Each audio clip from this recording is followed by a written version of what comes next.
Hey, yo, y'all better wake y'all ass up, man. Ain't nobody playing with y'all. It's no snooze button. I go by the name Dezo the introvert. Um, we here to start y'all morning off right, man. We here to get y'all in tune with the culture, get y'all off on a couple of hot topics that's going around. Get y'all caught up on some current events. And, No doubt. making sure y'all have a nice rest of y'all week, man. I'm joined by my man Ox. Introduce yourself, man. Shit, that's all. No introductions and shit. I know, they know what time it is, man. Y'all know when y'all see this. Y'all know when y'all hear this. That means get off your ass and on your feet. Man, we happy to see y'all this morning. Like Dezo said, this is the No Snooze Button, man. Y'all make sure y'all like this video, comment, share, do all that. Subscribe if you're not subscribed. Oh, there it Subscribe is if right you're not. there. Yeah. That's another one. Y'all hear them alarms going off, man. So get your ass up. But man, like I said, subscribe if you're not subscribed. Click that notification bell. Never miss a No Snooze Button. Never miss a graveyard shift. Never ever miss a champagne room. Never miss an Oxtails interview either. Mm. But today, I want to start. I want to start with a quote today. Let's do that. We'll start with the quote of the day. Um, it goes like this: Perseverance is not a long race. It is many short races, one after the other. Mm. That's a quote by Walter Elliott. I like that. When I saw that last night, I felt that. Yeah. Perseverance is not a long race. It is many short races, one after the other. Yeah, I like that. Walter Elliott. Walter Elliott. Well, before we get too deep into the show, I want to kick it off by let my man Kelly speak to y'all about life beyond sobriety. If you or someone that you love is recently sober and just looking for a way to continue to take the proper steps and better your life, go to lifebeyondsobriety.com. Hey, it's Kelly here, former crack addict, recovery coach, and Life Beyond Sobriety. That is my private online community for people in addiction recovery who want to set big goals now that they're sober and make those goals happen. We learn strategies in weekly live coaching sessions to make those things come true. Go to lifebeyondsobriety.com and check it out 2 weeks for free. Yeah, no doubt, no doubt. Beautiful Um, home. Beautiful home. who is this? Oh shit. Hold on 1 second, Char. Mm. Yo, text, man. What the fuck, man?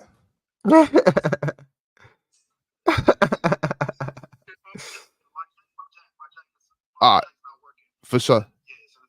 I got you, man. Y'all hear this, yeah, man? Gotta call in. Yeah.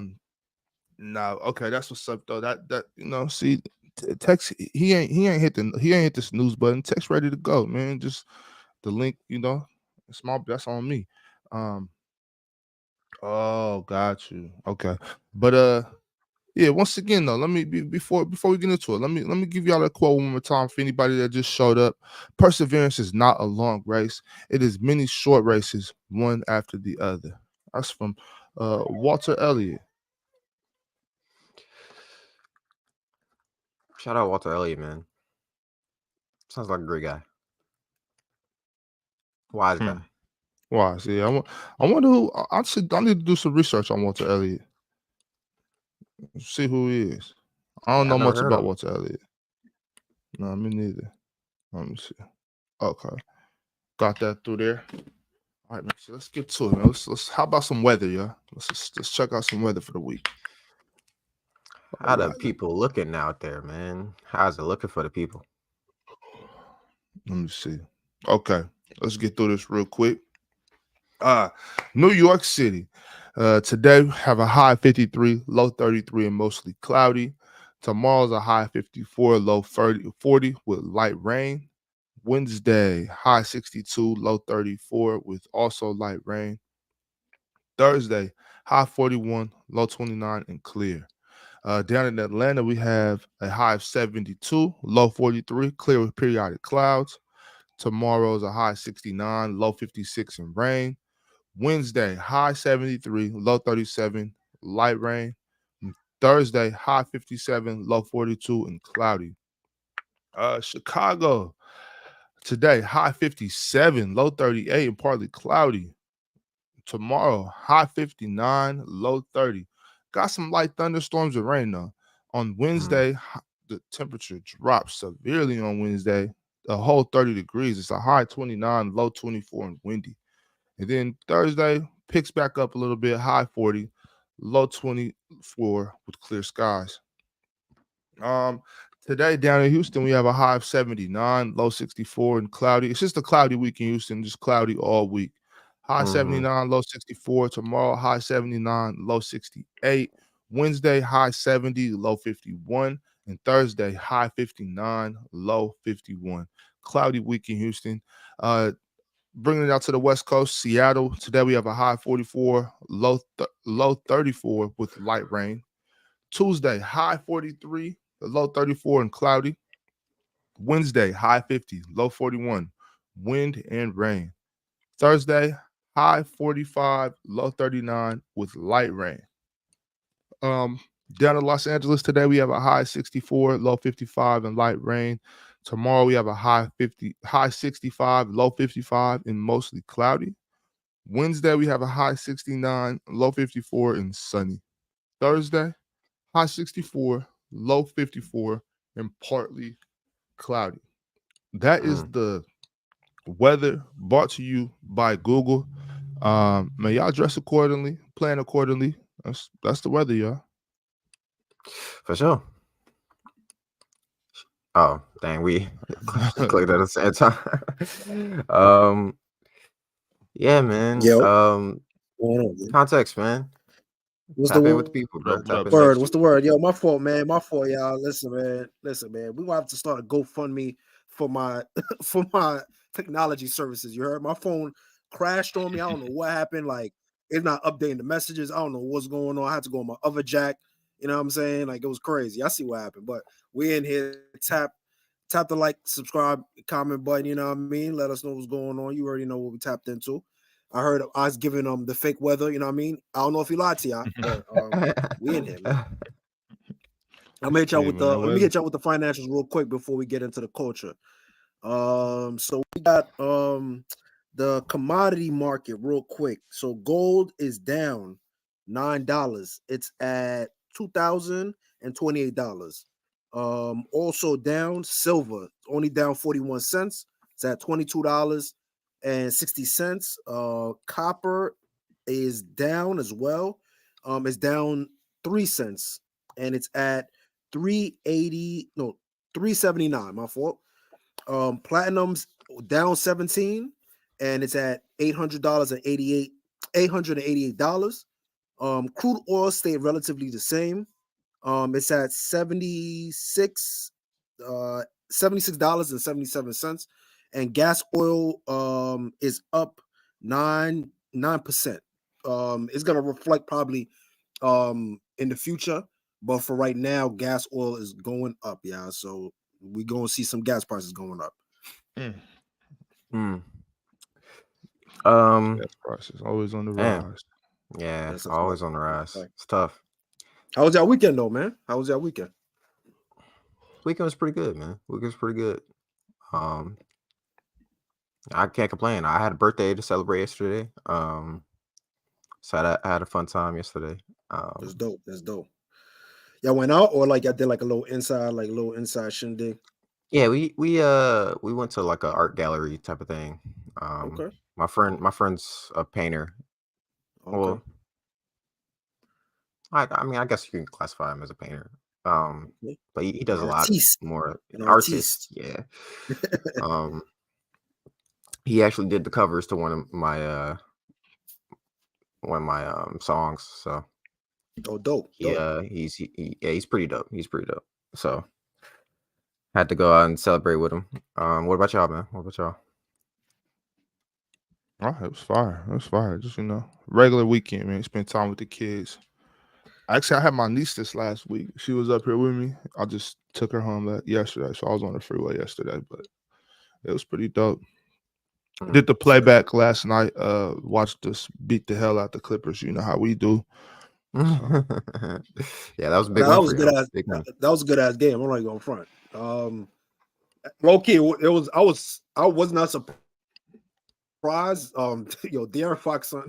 Every time I keep forgetting like how nice son. I don't know why I keep forgetting, but I really do be forgetting how nice De'Aaron Fox is, and then he just puts on like you know what I mean. Especially on the Clippers too. Like obviously they missing Paul George and stuff like that, but they Fox did his thing, man. Fox be doing his thing, man. Salute to Fox. People Like, was mad. Somebody was mad at me for picking him over Jamal Murray in the draft that we did on Open Gym. I was like, man, y'all just not tapped in. That's all. That's all. yeah, they're not.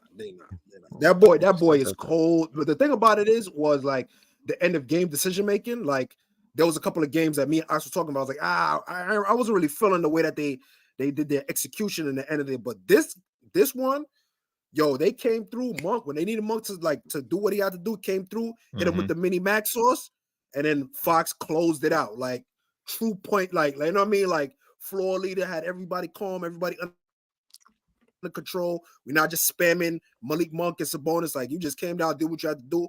Let's close the bag, get them home, get them out of here. You know what I mean? So salute to that. That was super dope. Miles was super cool. I went to Spyscape. Is a little like a museum joint where it's like immersive and it's like interactive and like basically like they give you like it's like panic rooms, like low-key, like kind of like panic rooms and shit like that. A little bit, it's not OD on the panic side, it's more like because it's more kid-friendly. So like, just give you little puzzles and shit like that. I was with my niece and my nephew. I took them to that and shit like that. And then I saw my niece play basketball for the first time. Jesus fucking Christ, son. I'm not gonna hold you, son.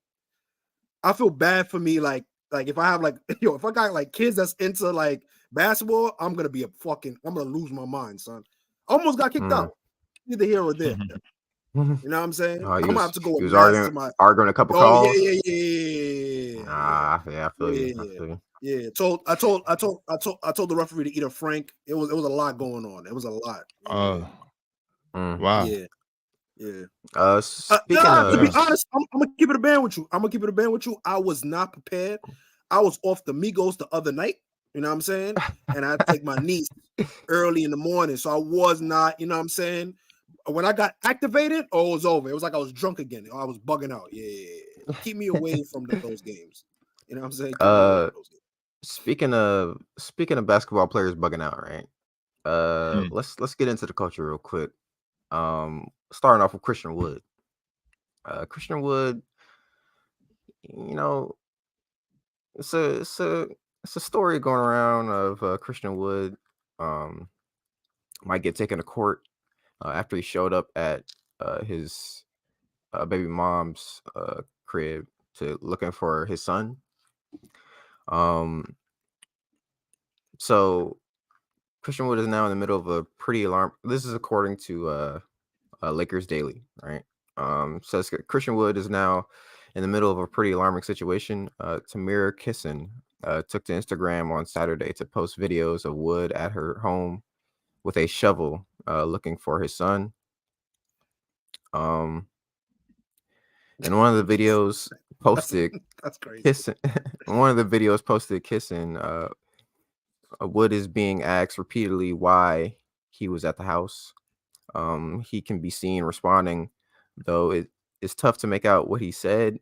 Another video seemingly shows Kissin calling Wood a snitch due to calling the police. The last picture of Kissin Wood's post shows Wood next to what appears to be a policeman or some type of law enforcement. So Tamira Kissin is she's famous for nothing, really. She's a Instagram model who's on this show called Baddies East. Oh, and what? Damn. Y'all don't know her on. Y'all don't know her on IG. She the one. She the one that me and Easy was talking about. Me and Easy be going back and forth about her because I can't, bro. I hate that. I hate that, bro. She be on IG. Like, I mean, don't get me wrong though. Like, obviously, like as far as the eye value, you know what I'm saying? Like, as far as like how easy she is on the eyes, like she's an attractive young lady, but she just pisses me, bro. Yeah, she she's somewhat of a comedian, I guess. and she's on this show called Bad East. I don't know if y'all keep up with like, you know, like after Bad Girls Club ended, they Oh, she basically got the started. yams. Okay. I see why everybody's. Oh, got you. Yeah, after Bad Girls Club ended, they basically took off with a couple other shows, and Bad East is one of them.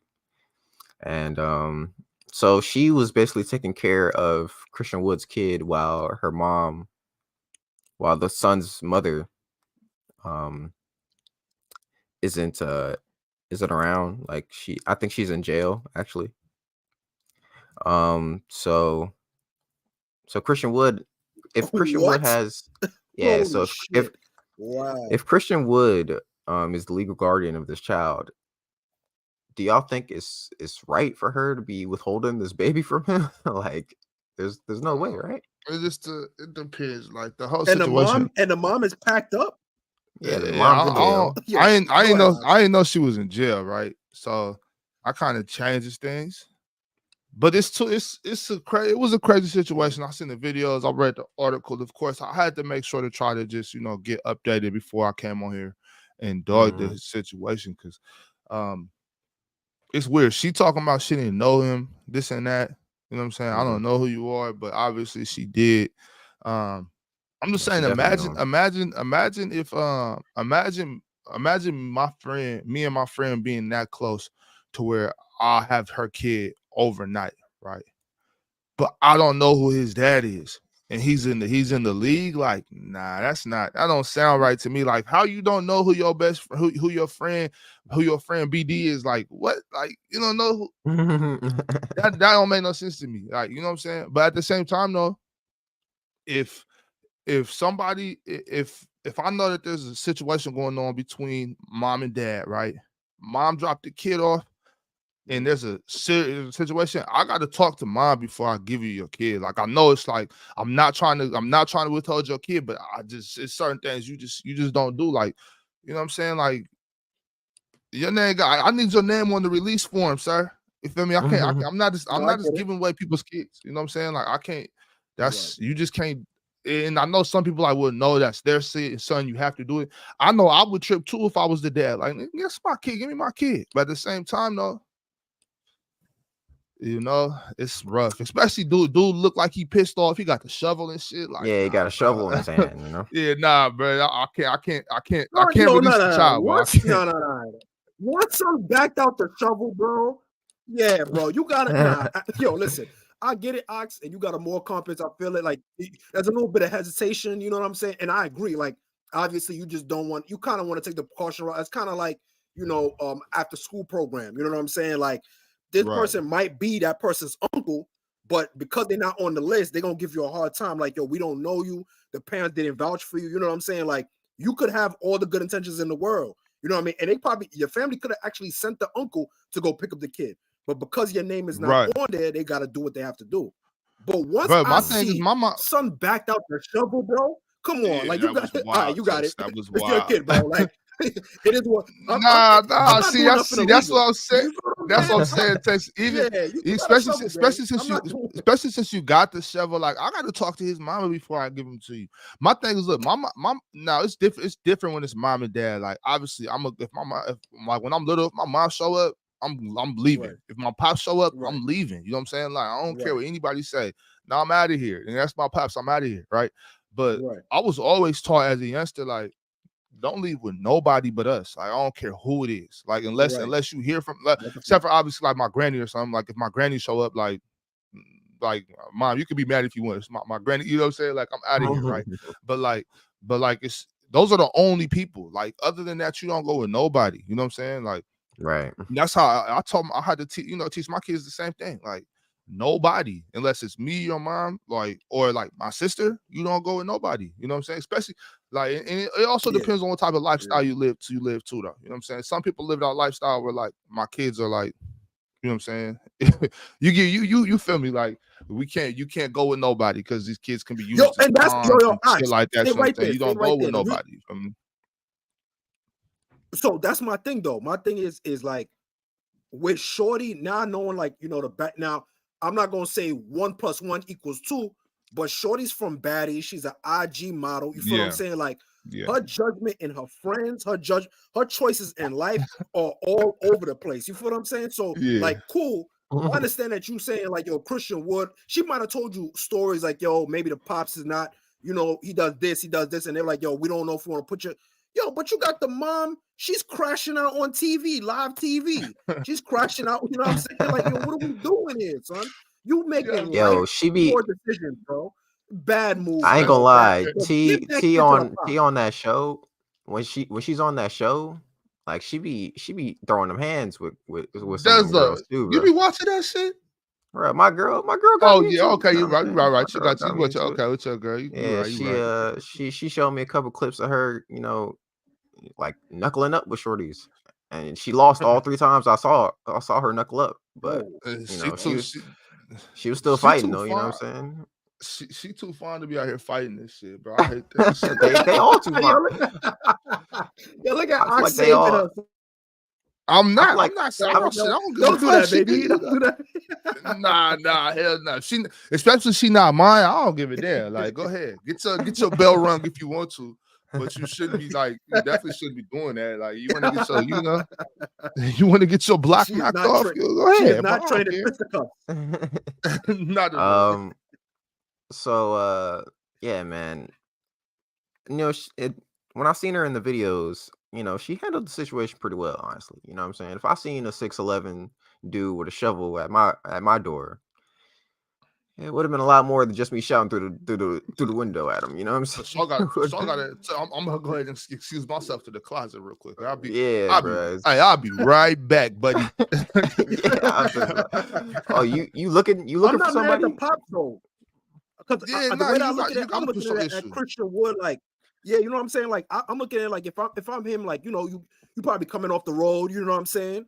You just probably got off the road, you just got back home, probably got off a win, you feeling good, you want to see a kid the next day, you know what I'm saying? Like, you probably got a whole day planned out, activities and all that, and then now, baby mom's, she in jail, you're not even trying to talk to her like that. Wait, you know so she's in jail, Dezza? I missed that whole that's what Christian Wood said. What the fuck? That's what Christian Wood said when he texted, so T posted on Instagram text messages between her and Christian Wood, and Christian Wood said, "On my life, I'm really trying to help you. I'm the legal guardian of that child. Yaz is in jail. If you refuse to give me my son, they will say that it's kidnapping." Yeah. Who is? How does he got the number? That's my thing. He got her number, but she don't know him. Come on, like, yo, make it make sense, Shorty. You just saying anything. She on some IG shit. This was some IG shit. She trying to get some more clout. Yeah, but she mentioned added the Lakers, Jeannie Buss. Like, yeah. First of all, my baby Jeannie got way more shit to worry about than baby mama drama. You feel me? Don't be adding her and messaging her and shit. You feel me? Like, let her do her thing. You know what I'm saying? Like, that's crazy. First of all, second, like, that was easy. Like, on top of that, you shouldn't be posting your homegirl business like this. Like, you know what I'm saying? Like, you can record it for court purposes, for your own protection, but to post it, like, that's like what embarrassing. So it was on a 1-year deal, bro. Like, yo, on this point, he's this close to getting out of the league. Like, so, like, yo, you making it worse for him. Like, you want to keep him in good, so that way he can stay in the NBA, so that way you can get the bread that you need to get. You know what I'm saying? Like, yo, tighten up. Because now all them freak off trips on your homegirl taking it to Miami and shit. Now you gonna have to pay your part. Right. Christian Wood ain't gonna be able to send you all on these trips if you fucking up his contracts. You know what I'm saying, there we go. I'm telling you, Tex, these new age bitches don't be thinking, bro. Like, yo, son, run it back properly. You are fumbling. It started with old girl trying to out Zion.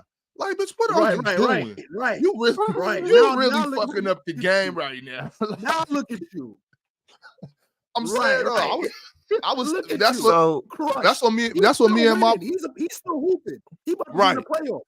Right. That's Right. me and my So- boy so Tiki I was might- talking about that on the panel. I'm like, yo, she fucking up the game. You not supposed to do that. Like, you can't be out in rich niggas. Like, you gonna get kicked out the circle. No more rich niggas are gonna fuck with you. Like, So I might be misreading Come on, man. his text message, right? gotta be that. So- There's no so- way she's locked up, bro. She's not in the So beam. so he says, right, I'm the legal guardian of that child, and then he says YAS is in jail if you refuse to. So I think he meant like your ass, like your ass. Oh, your in ass. jail. Oh, your ass is in jail. Yeah, Your ass is in jail Got if you refuse to give Yeah. me my son. Okay. That might be what he's saying right there. Maybe See, not. man, that's I what I'm don't- saying. 'cause- Niggas gotta type and speak English. You know what I'm saying? And, Yeah. proper grammar and shit, 'Cause I don't- punctuation and shit like that, bro. We too Yeah, old to be I'm texting thinking- like that, bro. Come on. I'm thinking he's saying the name of his shorty or something. You know what I'm saying? Nah, YAS. what I'm saying is like when famous people, rich niggas, NBA players, you know what I'm saying, Instagram chicks, all that, when y'all do shit like this, y'all never know. We might report on it on NSB. So I need y'all to start using proper English, proper grammar, proper punctuation. You know what I'm saying? All that. We need that. Like, we're gonna right. report on this. You know, we don't smut pedal over here. We need articles for us to report on this. So I need Right. y'all to step your shit up. If you got to go back, get your Right. GED or something, do that. You know what I'm saying? read a Um, motherfucking book. Remember that was a thing? That was that cartoon that came out. That was like a session. It was crazy, son. They made a hip hop song out of reading books. Yeah. That was Hey, but insane, son. That was a time. didn't Christian Wood have some like issues in the world? Not in the wellness. No, that was Jackson Hayes. That wasn't Christian Wood. That was Jackson Hayes. My bad, Christian. Trying to put that on you, bro. That was Jackson Mhm. Hayes. Yeah, that was Jackson Hayes. Yeah. But what else? Yo, we you got got? yo, you gotta let him So- chill, man. He so fight for his NBA life at this point. He fight for Yeah, his NBA facts. life. Facts. so moving on. Let's move on to some movie news real quick. We got Dune, man. Dune Part 2. Dune Part 2 just came out last night. Why they decided to release it on a Sunday, who knows?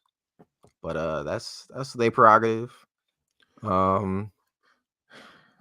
We got Dune Part 2 starring Timothée Chalamet and Zendaya. You know what I'm saying? Right now, it's sitting at a whopping 97% on Rotten Tomatoes, man. 97%. What? Man, they be bullshitting. I'm gonna tell you like Bro. this. Every time, bro, that's just the Zendaya effect, bro. You cannot write a bad. I'm telling you, bro, the industry is so crazy, bro. There's certain people that you can't write a bad review about. Like she went, I'm telling you, she wore that stupid outfit the other day with all the metal and shit on her. And matter of fact, I was with Ron. He saw me that shit like, oh, this is fire. I'm like, nigga, what? Like, She out there looking like C-3PO, like, bro. what are you talking about? Nigga? Yeah, okay, yeah. Zendaya Ron is will wear, beautiful. will wear assless chaps. Like, what are we doing here? So we can't, you know what I'm saying? Ron gonna wear some outlandish shit. So Oh, you know hell what I'm no, saying? you're not Of wearing course no he gonna- SS chaps, bro. That's crazy, bro. That's crazy. But not though. Like my thing is like Zendaya, bro. Zendaya, she's a beautiful young woman. All that, great actress, lovely actress. She's very, very, very talented. She's gorgeous, easy on the eyes, all that. But that doesn't mean everything she do is great. It don't mean she shit gold. I go with that stupid ass outfit. I'm like, come on, baby, you gotta do better than that. But 97% on Rotten Tomatoes. Yeah, 97% for Dune 2. So they're, hey man, if it keeps that score, that's one of the highest scores I've seen this in the past 2 years, honestly. Ever. So we will see. I haven't seen it yet. But that's like a highly anticipated, that's like a highly anticipated movie because I think it was like a book that turned into a movie, if I'm not mistaken. Yeah, it was. And it's like it's supposed to be like a continuous, like kind of like a storyline that's gonna be like the Lord of the Rings type shit, where it's gonna be multiple movies that come out of this, if I'm not mistaken. So yeah, already so a cult fan base with it. Okay, that's fire. That's fire. Yeah, Dune 1 released a couple years ago. And so this is the sequel to it. We'll see, you know, what it does in the box office. I'll let y'all know.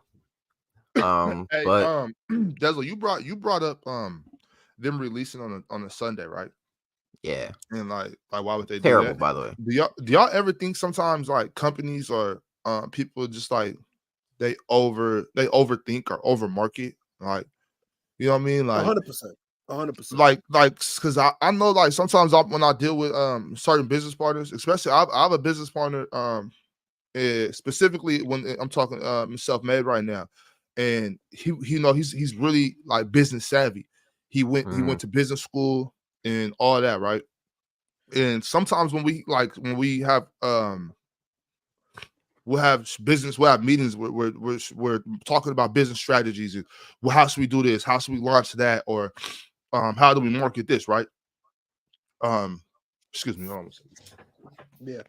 And so sometimes it'll be like he'll want to do something, and I'm just kind of like, all right, I understand that, like, this is just the way it goes, right? But it's like, aren't we kind of like overdoing it? Like, can't we just do this because it's like makes a little, like it might be different.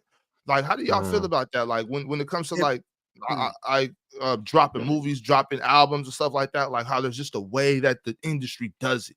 Is that sometimes because they're kind of like washed up, kind of like, bro, we don't have to do it that way. Like we can do it like this and it's gonna be fire, might even be better. My thing is the reason why it's always been a good strategy to drop movies on Friday is because people have the most time to go see a movie during like the weekend. Like people don't usually catch a movie during the week because they got school or work the next day. Yeah. So them releasing on Sunday, knowing that everybody's gonna go to work the next day, I think it's counterintuitive to them trying to make the most money for that most return on that investment. Right. Like it works better with music because you can pop in an album whenever. You know what I'm saying? You can pop on a song on your way to work. Right. So I think you can release music anytime. What But you think? It should definitely be a weekend thing for movies though. Right. Yeah, I agree 100%. Like in my opinion, for the most part, in the bigger conversation that you just made, Ox, I agree with you. I feel like that's what's happening now anyway throughout multiple media sectors in music, podcasting, like whatever the case may be. We're seeing like the traditional rollout doesn't really work as the way that it used to. You know what I'm saying? Like that kind of like anticipatory ideas and things like that, the old techniques, they don't really work out in general.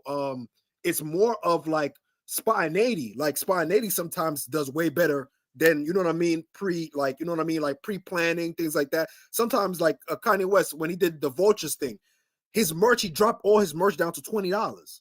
You know what I'm saying? Now it could have been pre-planned, but most of the time, the way that bundling and merch, is bundled together, it's like kind of like to add more, profit to what's happening. To take that $20, say, yo, everything shit that was going for $200 is going for $20. That's amazing. And I think they went like, I forgot what the raw numbers are, but they were like up 10.7%. Their projections, things like that. The movie thing, to the movie thing, I don't get the Sunday thing. I don't get it. I'm with Dezo. Obviously, you usually want to do it Thursday or Friday, because you want to maximize the weekend. Some movies, they probably might be thinking not for that direct weekend, but the following weekend. Sometimes they may say, yo, we'll live with eating that first week, and it won't count really towards it. And we're anticipating for moving forward because this might be a dead pocket next weekend. You know what I mean? So it might be that.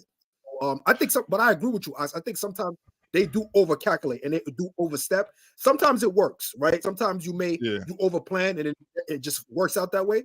But for the most part, now we're seeing that going against the grain is what's working. You know what I'm saying? Like the normal way of how we market, how we distribute, how we create, it's all getting like either subsidized or transformed completely. You know what I mean? So gotta get with the time.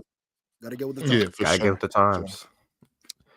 Speaking of get with the times, let's hop into the last segment of the culture talks. I wanted to talk about Beyonce one last time. You know what I'm saying? We gotta squeeze in as much Beyonce as possible on this show. You know,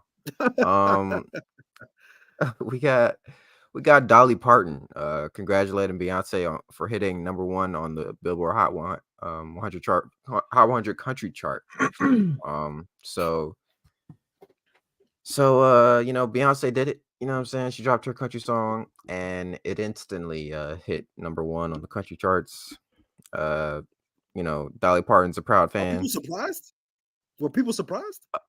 I mean, hold on. Let me ask you a question. But Did you guys think that this wasn't going to work? Like, oh, beyond they're gonna they're gonna make it work. It's by hook or crook. This is gonna work. You know what I'm saying? This country album is going to. They're trying to, like I said, the whole thing with Taylor Swift. I think they're trying to see, like, hey, like if we put Shorty in this sphere, if we put Beyonce over here, let's see what type of number she really could do. In my opinion, that's what I think. I think there's a litmus test, in my opinion. Let me reread the rest of the article real quick.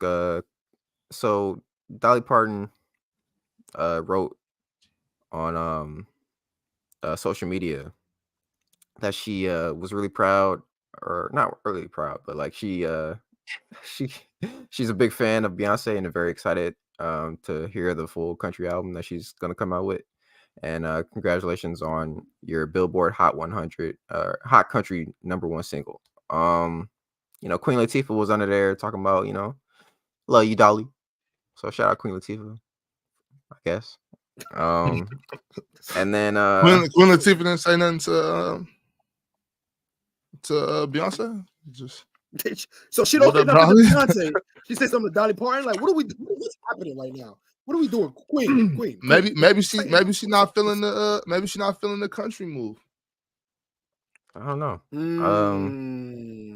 I think Queen Latifah was more so like just showing love to the fact that Dolly Parton supported somebody that wasn't Okay.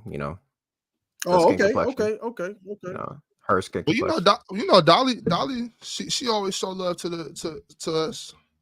Yeah, for sure. Shout out Dolly Parton. I've never heard any like she want to cook it for that. Like, what are we doing? What are we giving people applause for? Yo, come on, yo, Dezo. All right, let me chill. What are we doing right now? What are we doing? We're happy that somebody. It's like applauding Billy Ray Cyrus. Well, I mean, I don't think it's that text. Like, my thing, nah, it's not like that at all. My thing is, it's not so much a big deal. It's just kind of just pointing out that legends, because Dolly Parton is 100% a legend. You feel me?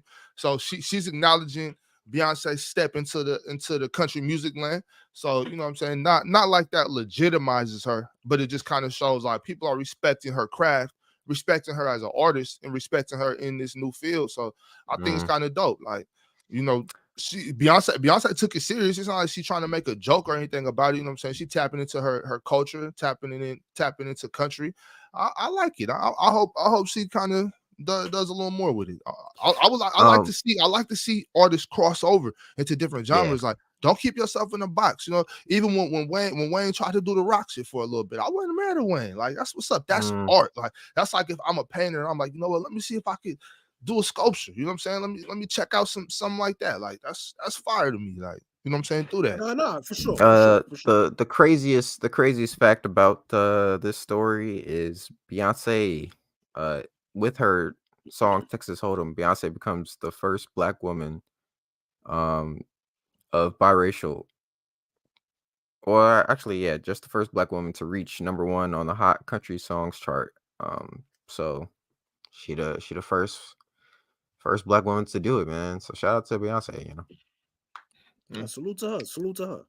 I want to say one more thing though. Just it's kind of in relation to Beyonce, but it's more so towards her husband, Jigga Man. And unfortunately, I feel like this might be one of the last dominoes to fall in the Rockefeller era that Ox, you and I, Dezo, you didn't really see the full, you wasn't really there for it. But the Rockefeller era, Dame Dash was court ordered to pay off, if I'm not mistaken, close to 6 figures in a lawsuit that he against a filmmaker, and he was ordered to sell his 1/3 share of Jay-Z's first album, which is Reasonable Doubt. Wow. Yeah, a lot of the sources say that Jay-Z wanted to put the bid in and say like, yo, he doesn't need to do that, but the court mandated it, and they said that because it's public property, it can be seized for forfeiture. So basically, Dame Dash has to forfeit all of his shares and all of his ownership on that 1/3 of Reasonable Doubt, and it's gonna get basically given to that guy, that filmmaker, who, in my opinion, is then in turn gonna sell it to Jay-Z. So I mean, this may look like, I mean, this might be a bigger play, but it's unfortunate because I felt like Damon Dash was on his way to be one of the staples of like top tier CEOs, business ownership. I think what he was gonna do, like in the film, TV, clothing lane, like they were like ahead of their time. He had literally everybody in every market possible, from, you know what I mean, because of like the if you're including what Kanye signed into Good Music, you had like the Backpackers, the Nerds, like the graphic design dudes, like, you know what I'm saying? Like you had Dipset, you had Jay-Z, you had State Property, you had the Streets, you had the Black Keys, you had Rock, like you had clothing, you had the Rachel Roy situation, you had the thing. I just feel like this, I don't know if maybe Dame Dash told too much and spoke out too much. And this is the industry putting belt to ass on him. Just belt to ass, belt to ass. Like, yo, no matter where you turn, you're not going to be able to, you can't even, on the success that you had on in your first stint, you can't even rely on that anymore. They're taking that from right underneath you, man. So, man, I just hope you know, it turns out that, because I know he's working on a network television. I hope that Dame Dash gets, you know, what he deserves, because yo, he was putting in pain and he was teaching a lot of people how to be independent. And the talks that was happening beforehand, like it was about to be some game changing stuff. You know what I'm saying? Because the music industry right now is crumbled. You know what I'm saying? So like I felt like he was on his way to like putting everybody on into a different way of, you know, doing business, you know, direct to consumer, things like that. So shout out to him, man, and hopefully he could bounce back from this. But this is nasty work. Yeah. That's crazy. That's crazy. Do y'all, what y'all think about Dame? Like I trip off Dame personally, just the way he moves. But like, what lane could Dame, for instance, like how not Kanye, Cameron and Mace went the podcast lane? Could Dame get some money in the streaming podcast industry, like with his own type show, just kind of maybe not outing people like in the industry, but more so just like bringing up guests and just speaking on the highs and lows, the goods and bads of the industry? I think that'd be cool. I think that'd be a cool little move for him. That's definitely like, because you can never have too much insight. You know what I'm saying? Like if people walk into something more prepared, then that'll lead to a greater, you know, outcome for them mostly. But so, and I feel like Dame's always been on the side of the, you know, artists first, you know. So Right. I feel like he wants to prepare people as much as possible. So I think that'd be a cool move. Right. Yeah. So he has the America network thing, and I think just to answer your question, Ox, him hosting it, and it's him like you know, having a conversation with different people. I think it should be like very scarce. I think when he speaks, I think because he gives so much information and he speaks it in a certain way, like that's very like cut and dry. It's not like a lot of like room for like interpretation, things of that nature. I think it's so hot and cold that you need to have it in doses, small doses. certain Right. people he has to talk to, like Ray Daniels, who used to be a former exec. Like that was a dope conversation. I think Yeah. him and Joe Budden would be a dope conversation to have. I think Who, Damon Joe Budden? Yeah.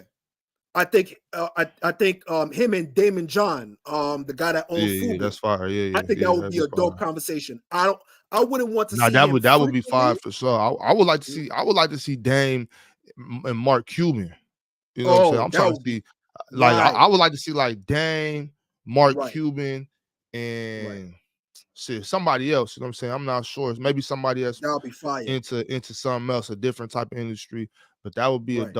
a dope conversation to have you know, to look in on. You know, And you the learn a dope lot. thing, the dope thing too, I just real quick is that like the information that he is giving out compared to the rest of his peers that are quote unquote CEOs, y'all just promoting liquor. If you really think about it, compared to everybody else. Dre, Snoop, you got 5. Yo, Snoop, you're not even known for drinking, but you got 5 different brands, different company brands, wine and spirit brands. What are we doing, son? You even said it yourself. Yo, I don't even drink these. And you advertising this on your shows, you know what the demographic is. You feel what I'm saying? Like my thing is like, yo, at least give balance. And I think Damon Dash was gonna give some type of balance. You know what I mean? He put Kevin Hart.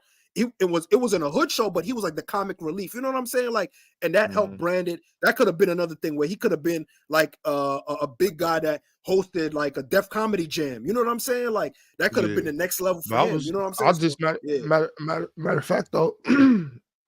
Speaking of Damon, I was just watching. I watched State Property and State Property 2, just like on Saturday, and I was watching that like, damn, this was dope. Like Damon was really making movies and shit. Like, you know what I'm saying? Like that's just fire. Like did all the State Property, paid in full. Like yeah, Damon was really doing movies. Like Master P, you know.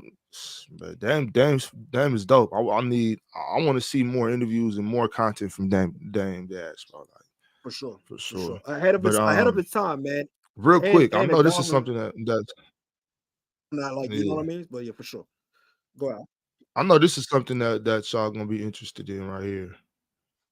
Because you know we've been trying to keep y'all up, in the chat, the viewers trying to keep y'all up on artificial intelligence, the robots, and you know what they doing, man. They, you know, the robots are coming, y'all. The robots are coming. So there's some major companies that are using AI to snoop through their employees' messages. You know what I'm saying? So yo, it's crazy, right? Look. So basically, here, I'll read this part. So these companies, these companies, Walmart, Delta, T-Mobile, Chevron, Starbucks are now reportedly monitoring employee conversations on messaging apps using software from a startup AI company called Aware. So basically, hey yo,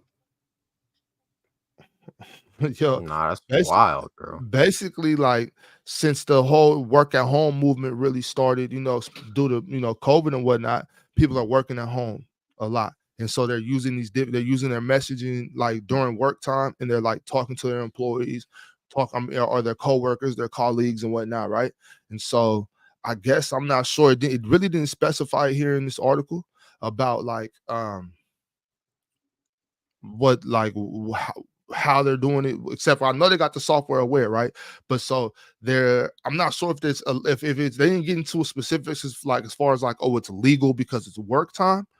You know what I'm saying? So I'm assuming that's what it is. Like they're going that route, like, oh, well, it's during work hours, so we're just making sure that our workers are staying on task and not using work time and work hours to talk about personal things or off the clock things. So that's the precedent they're using to be able to do it.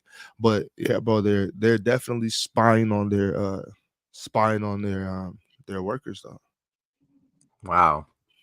That's crazy. No, like that's personal, insane. their personal messages that's kind too, of right? the same vein of like, it has to be.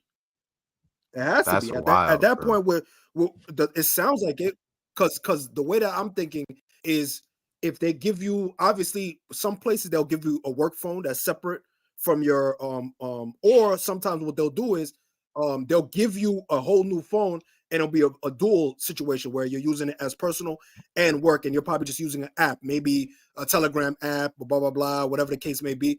But my thing is like, yo, like that's too close for comfort.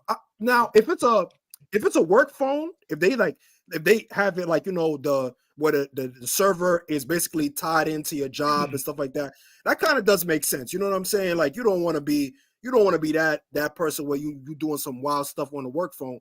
But at the same token, it's Right. like, yo, like, it does feel like an invasion of privacy. You know what I'm saying? Like, there's Yeah. too much room for where you can say, oh, we didn't know no better, and then they actually get into your your business and stuff like that. Now they selling your data information. Your job is selling your data information. It's crazy.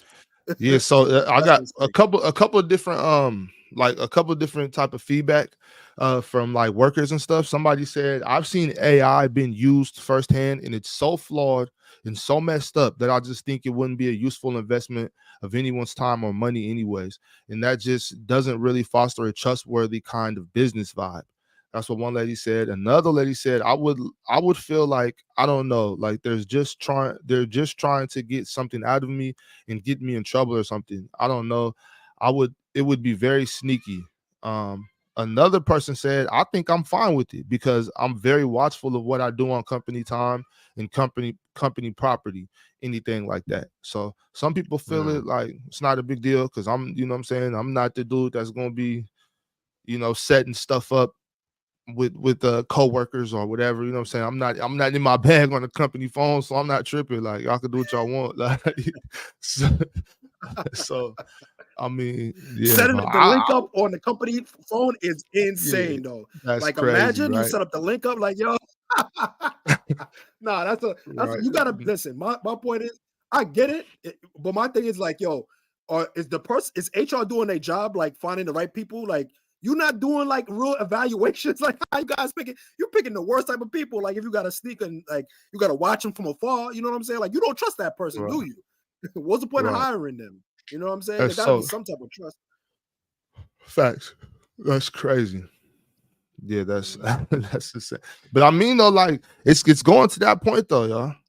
Like, hey, now AI, now they're That's a fact. openly snooping on us. Like, I'm saying they're building Hey, robots to take our jobs, and now they got that's a fact.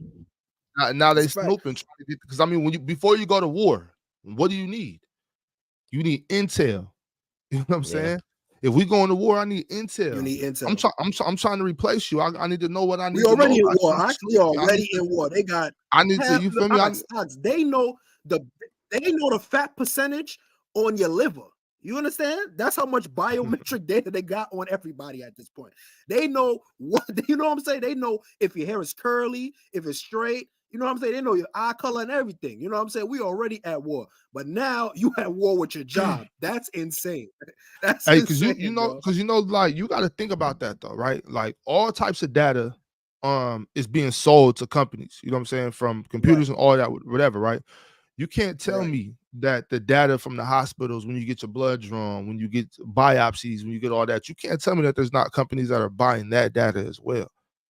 You know what I'm saying? Like they That's a got fact. That's a fact. That's a there's fact. places that got full profiles. I'm talking about full profiles on everybody. You know what I'm saying? Like that, they know That's a who fact. you are. Like, yeah, they Mm-hmm. know who you are. Ain't no But ain't no off the grid with that. The way that they, you know what I'm saying? Like, the worst thing about it is too, like, they're including it in your job profile. You know what I'm saying? Like, your job security is kind of intertwined to how much information you ready. You know what I mean? You're willing to give at this point. You know what I'm saying? Like, it's right. getting nasty out here. $20K to get a robot. That's insane. I just saw that it costs $20K to get a robot. The Tesla is selling it for The Tesla one? 20K, Yeah, bro. yeah, yeah. Yeah, Yeah, yeah. 20K. Wow, Shit, bro. bro. Damn, Wow, they need to, bro. but I'm like, damn, they need to get one though. You know what I'm saying? Nah, for real, because it's Oh, you kind know of what I like tried? shit. Might you I got, look, tried the if Apple you can't joints. beat them, join them. No, don't join them. No, bro. Listen. You don't want to wake up in the middle of the night, right?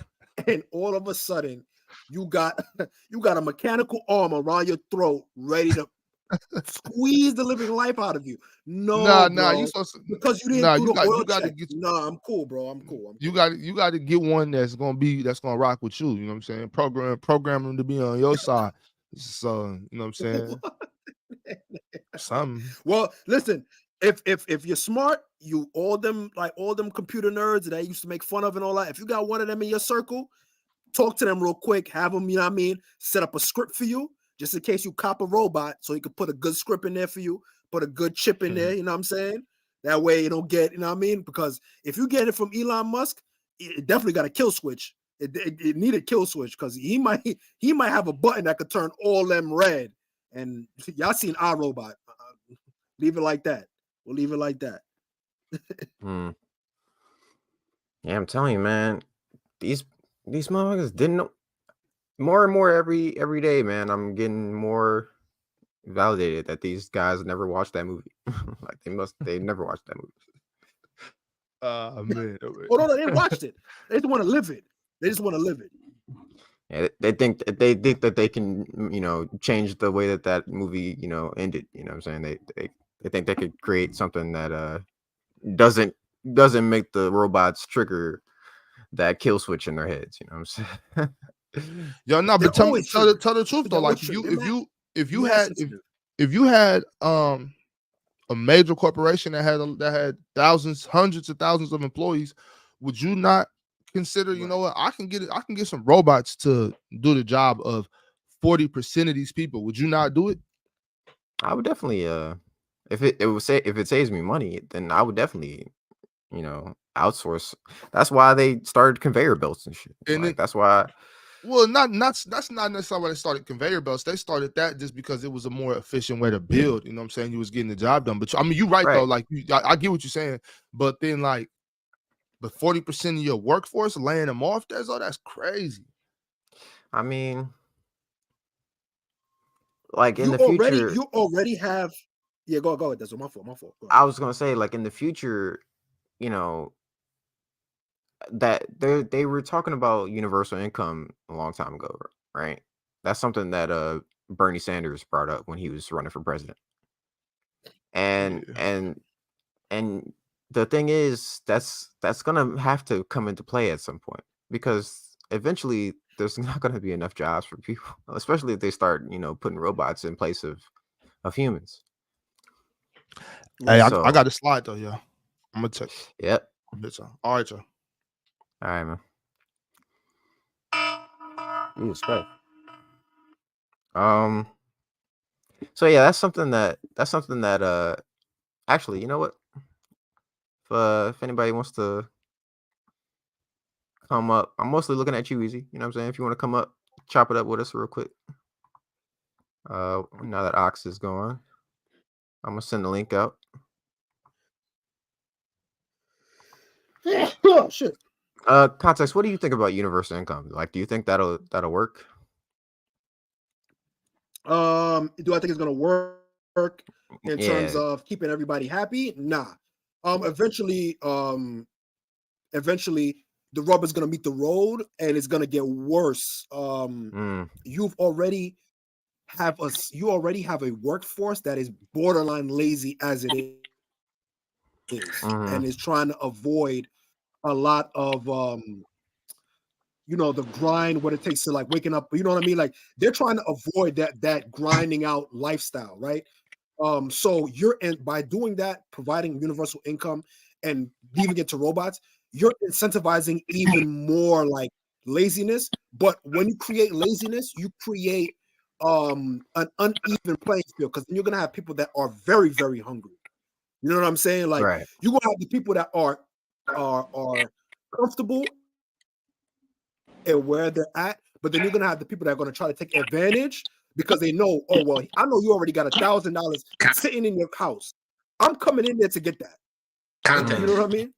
But go ahead. My fault. Good morning, everybody. I just wanted to jump up real quick and say something. The times of work has changed. My grandparents used to work at one company 20, 40 years. My parents worked at one company 20 to 30 years. My generation, every 5 years, 10 years, we're switching up jobs, but we still get that experience. Your generation is different. What we need to do is incorporate jobs that are 5 to 10 years that allow people to make enough money to where they don't have to spend all their lives working. I'm paying off student loans. People are 100%. paying off houses. What I'm saying is with all the computers and technology, we can set up to where we can do programming for 5 to 10 years, make enough money, have our own spot paid for because of the work we did in 10 years, have a car, and just live off of their retirement. But the problem is the initiative of actually doing it. You work 10 years, you know how hard you're going to have to work? 2 to 3 jobs. I've done it. You have to work 2 to 3 jobs, focus and be committed. And then after that, use your money wisely because that's the only income you're going to have. We can survive off of that because if you think about it, if I tell you go to school for 12 years, 10 years of working, you're going to be in your 30s and you start your life at 30 as a retired person, more people would be living life longer because there's no stress of kids. There's no stress of doing all this other stuff. But if you have a family, because you worked for 10 years, you and your wife provided to get a house, you guys can just stay at home, not have to work, and watch your kids grow up. That's what we need. We need to go back to that old school mentality to where everything was secured if you did 20, 40 years. But the problem now is everything's so fast, people always want to upgrade. You get a new job, first thing they want to do, new car, new place, bump all that. I've been in the same apartment. When I was working in New Jersey, I was in the same apartment for 7 years and I had 10 different jobs and everybody was making fun of me. But when I left that place, I could have bought a house. So it's not just the workforce, it's if we work for 10 years and our mentality is, yo, we need to plan for 10 years, how much hours we do, and I have that mindset, we're good. But that comes with raising. We have a problem with parents not being around due to not saying they don't want to be parents, but God does call some people at sometimes early or late. But what we need to do now as people is say, yo, I can work 10 years and have my apartment or my house paid for, run it off of solar power, grow my own plants, run the water from the rain, because I even got a system. You can catch rainwater, comes into your house. You can use that rainwater to take a shower and cook your food. Have that filtered. Use that for toilet water and to clean your car and all of that. And then use that same water. Like that's 3 different cycles of water coming into your house being used. You can afford that, and it's free. You will live off grid. Only thing you're paying the government for is taxes, which is $3,000 a year. But you get you see what I'm saying? But then you get a retirement plan of $20K a year. But these are investments that people don't want to make. Like for me, if I get my house, I'm running off of solar power. I'm running off of hydro power. And I'm also going to be selling my electricity to my neighbors because I'm going to have it set up to where, yo, we get an electric shirt. Hey, I got electricity. I go to this other dude. He has a farm. I give him electricity. He gives me food and produce. That's how we need to go back to because the amount of money we're making, we don't need to be working for 20, 30 years, man.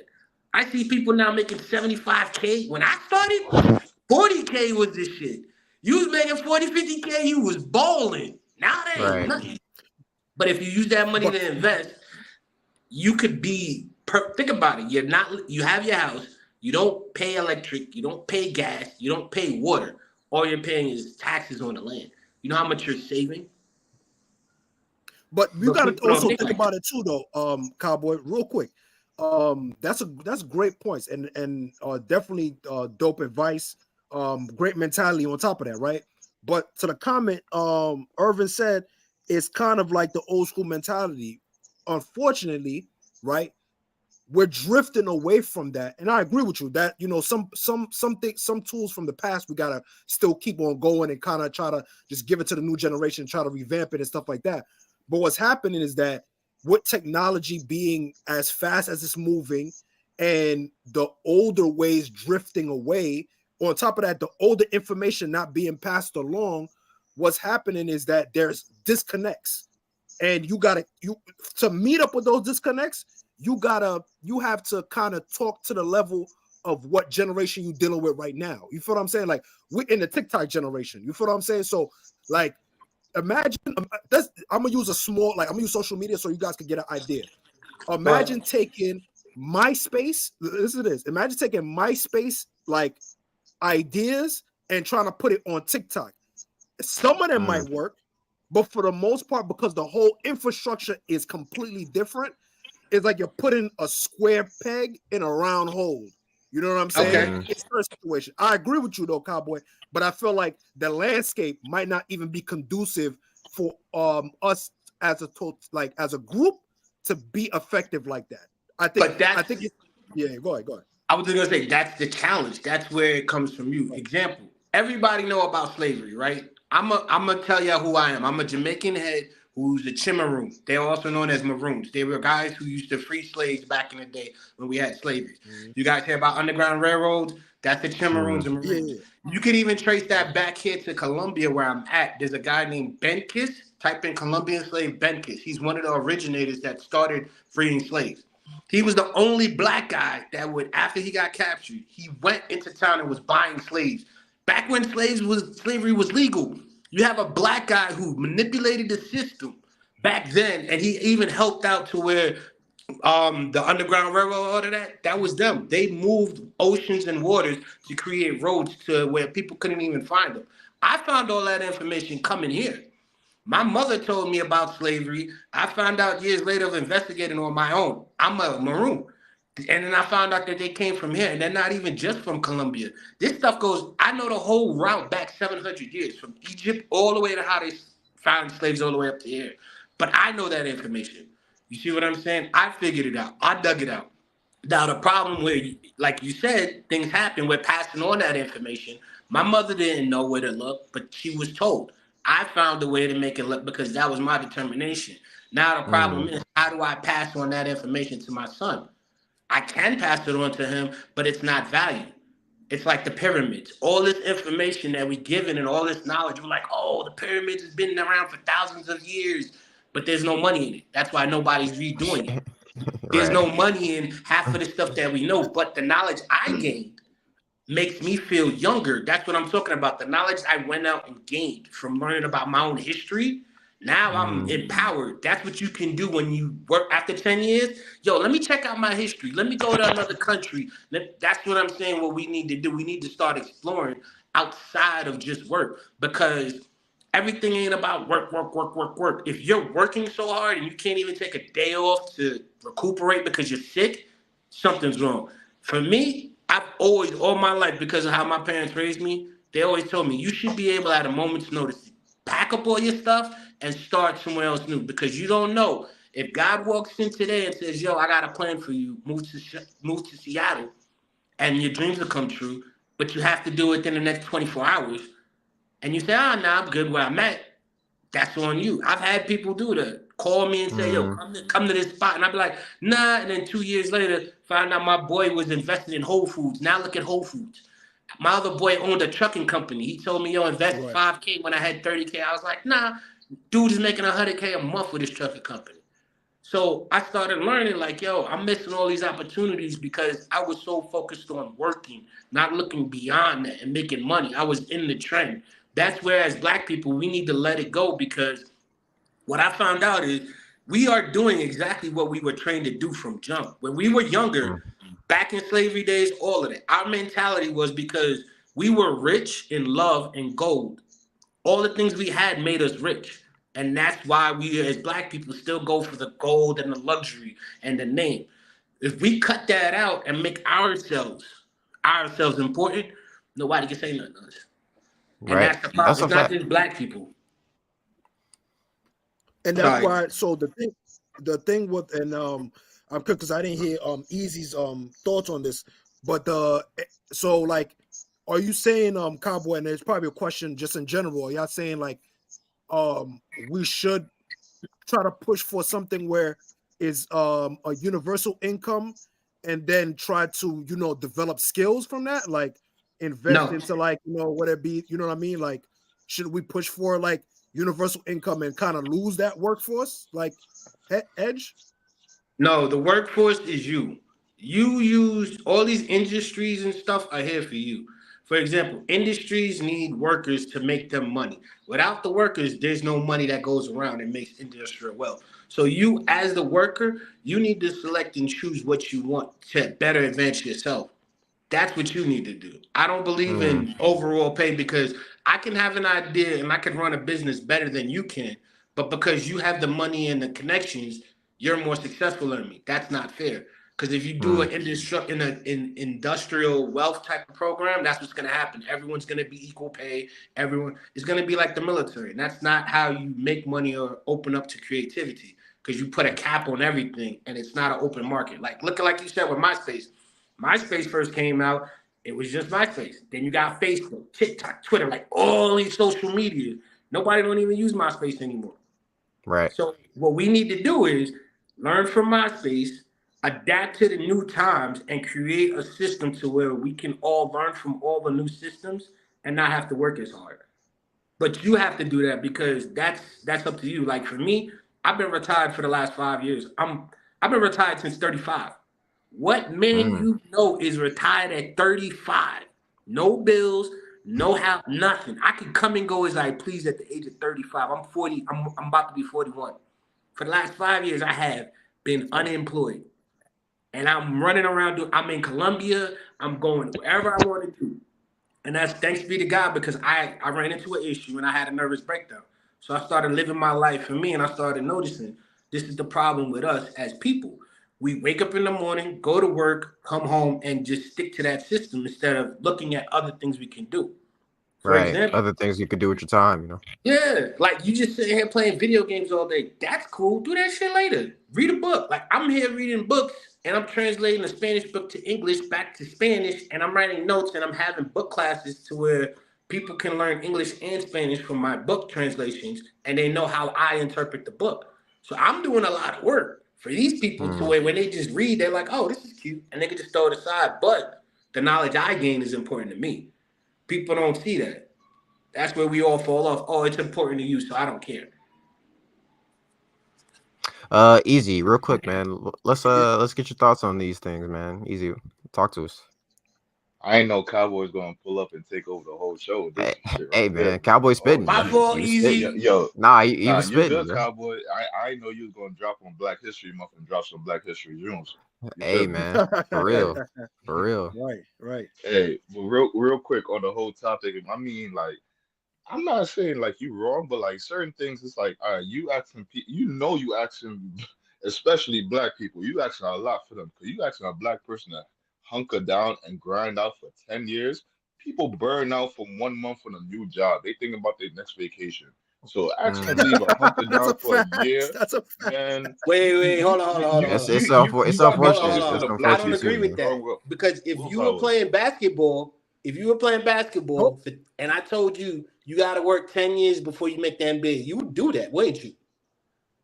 How many people done dropped Ah, out though? How many people done dropped out though?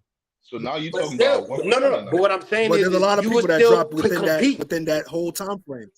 Yeah, you would still compete. You'd be like, think about it. You're 16 years old, and I told you, yo, you can make the NBA in 5 years if you keep working. You would have worked those 5 years, even if you didn't make it. Now, Cowboy, hold on real quick. Stay on that point. Now, let me tell. Now, what happens if you was on a podium telling that to one kid in a room full of 5,000 kids? Now, that kid, before he takes your message Yeah. in fully, he's going to look around the room and then he's going to think for himself, yo, there's only 450 spots in the NBA. It's not like they're going to keep on letting in 450 guys in the NBA every year. So this is Mm-hmm. like a, I don't even know how many spots we got really open. Like, how many spots is open on the draft? Probably like what, 50 odd spots, and then some like half y'all going to get into the G League. So out of this room, out of 5,000 people, there's 20 spots open, and we just one school in one state. Yo, he could be saying this right now, and that sounds everything he's saying is not wrong. But in reality, my competition's all around this fucking room. How can I get into that spot right there? But Now, see, you're right. Look at Kobe.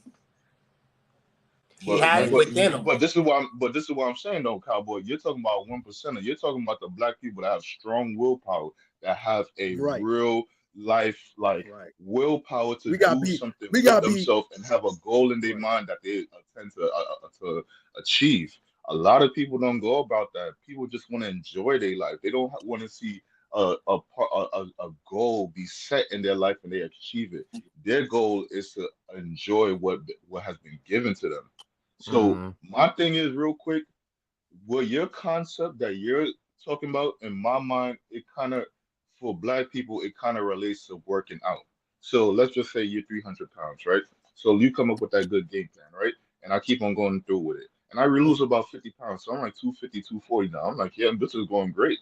This is going good now. Hey, I've been losing the weight. I've been looking good now. I've been doing all these things I've been thinking it's supposed to do for me. Now you start to hit that wall now. Now you can't get that extra 10 to 20 pounds off. Now you're stuck at 240 and you keep on looking in the mirror and you keep on going to the gym 3, 4 times a week. But you're like, my physique is not changing, my weight is not dropping, something's not happening. You see, that's the wall I see envisioning your idea at. It's gonna keep on going good, but there's gonna be a point where nothing really changes, where you're doing the same thing and you don't see improvements. Even though minor improvements are happening on the side, on the eyes that you can't see. But when you don't see the improvements, that takes a physical and mental toll on your mind. And now, can you keep on grinding out the goal that you set? Can you keep on grinding out and persevering? Uh, quoting the quote right here: "Perseverance is not a long race; it's a many short races, one after another." So, can you keep on going on after that one ended? Yeah, you got through the 50 pounds. Can you keep on pushing through that block to get to the 20? And then, can you keep on pushing to get to another 20? That's the thing I'm talking about right there. That's true. But there's a thing called prayer. Sometimes when you hit that wall, you need that extra strength of God, man. I don't see People don't what you believe got in me doing. But see, I was raised these different because cowboys. I see what you're saying, Easy. I see what you're saying. Because some people in the hood, I'm not saying I'm not arguing, but my friends in my hood that I grew up with, I used to tell them, yo, go to work, man. You Dang. Yeah, make it. All I right, already man. yeah. We got got. this. We got. No, I'm just saying real quick. Like they like, yo, I'm already arrested. I already got this. I can make 20 grand, give to my family, not expecting. You know what I'm saying? They're making so much money right now, and they know because of the lifestyle and the choices they made earlier, they can't get out of. So they would rather stay there, make as much money. Hey, I died at 25, but I lived my own life. I did what I wanted. I made my money, and my family's okay. And dying is a part of life. I agree with that.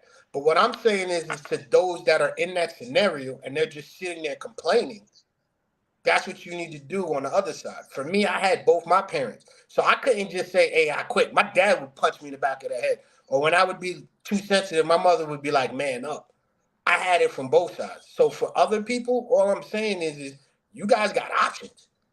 You guys been through so much more than I have because the thing is I always believe the more shit you've been through, the stronger you are. You're just not seeing it.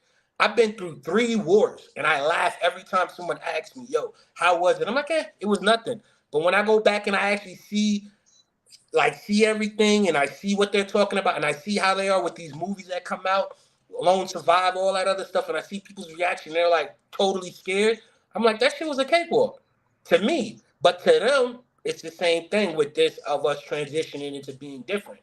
I just feel that if we had more people guiding us and showing us other ways, that we don't necessarily have to changing completely. We just have those options. I think one thing too, with your point too, with the garden, I think with the garden, right, specifically garden, because the problem is, how can you feed me a plant when I didn't see the growth of the plant from the beginning, you nurturing the plant all the way through, and seeing the plant grow up to become a big tree at the end. So I think a part of the garden, we need to see it from the beginning, infant stages, and keep on seeing it grow all the way up to where it needs to be growing. Because that's one of the things with black people. Yeah, you could give them an idea, and it sounds great. You could give them a plan, and it sounds great. But if I haven't seen that plan from the beginning, somebody that's like me that could relate to and compatible with me, I haven't seen them from the beginning trying to go through this struggle and see the ways and the intricacies of what they had to go through. So like, imagine somebody said like, yo, you gotta save like $30 every week after or every 2 weeks after a paycheck. But you know damn well in your mind, like, yo, after I get rid of all my bills, I pay some food, I have a little, I put a little money to the side to go out a little. After that, I only have like $25 left in my name. I'm not putting $30 away if only have $25 left. So things like that. So they will need to see that plan from the beginning, how people got through the tribulations that was set in front of them. For whatever reason, through life, through their own stuff, through other people's stuff, they'll need to see that for themselves to really get a grasp on the situation and be like, okay, I could fuck with this right here. Because if I don't see it from the beginning, how do you help? How do you help me when a boulder pop up in front of my way? You Go can ahead. look at it at hip hop. Look at hip hop. No, that's a Hip hop. fact. Everybody looks at hip hop like you could just. I have a question. I have a question real Go quick. ahead, go ahead. Hold on, cowboy. Hold on, cowboy. I got a question real quick. To that question. So, would you, if I propose that idea, let me do this instead, because cowboy gave the question with the NBA thing. If I said I'll give you a set salary for this year, right? For the rest of the year, I'm gonna give you a set salary, but I need you to pick up two different trades, right? It could be in whatever field. It could be, but it has to be of substance. Like let's say you gotta have like some type of a certificate to have that trade, right? If I give you that, if I give you a year and I give you, let's say, because 65K. Let's say I give you 65K, right? 65K. Do you think a lot of people will take that offer? They say, yo, I'll give you 65K. Now, the reason why I'm saying 65K, because 65K, you can't live in New York with 65K. That's for a fact. You can go and check the stats and all that. 65K, you are living dangerously. You can get a bedroom. Actually, you're wrong. Context, you're wrong. You can get a 2-bedroom. You can get a 2-bedroom. There's a thing called Section 8 houses in New York that when the land, it's called 80-20 rule. It's an 80-20 rule. Seriously. No, text. You all right? There's some. It's an 80-20 rule.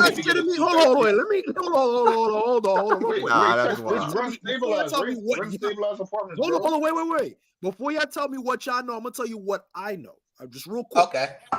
Do you know that a studio, the lowest price for a studio in New York is $1,700? That's the lowest. Yes. You're not wrong. The lowest for a 1-bedroom is at least 18. 1,800. Oh, what? That's love. But do you know why? For 1 bedroom. You know why? It's an 80-20 rule.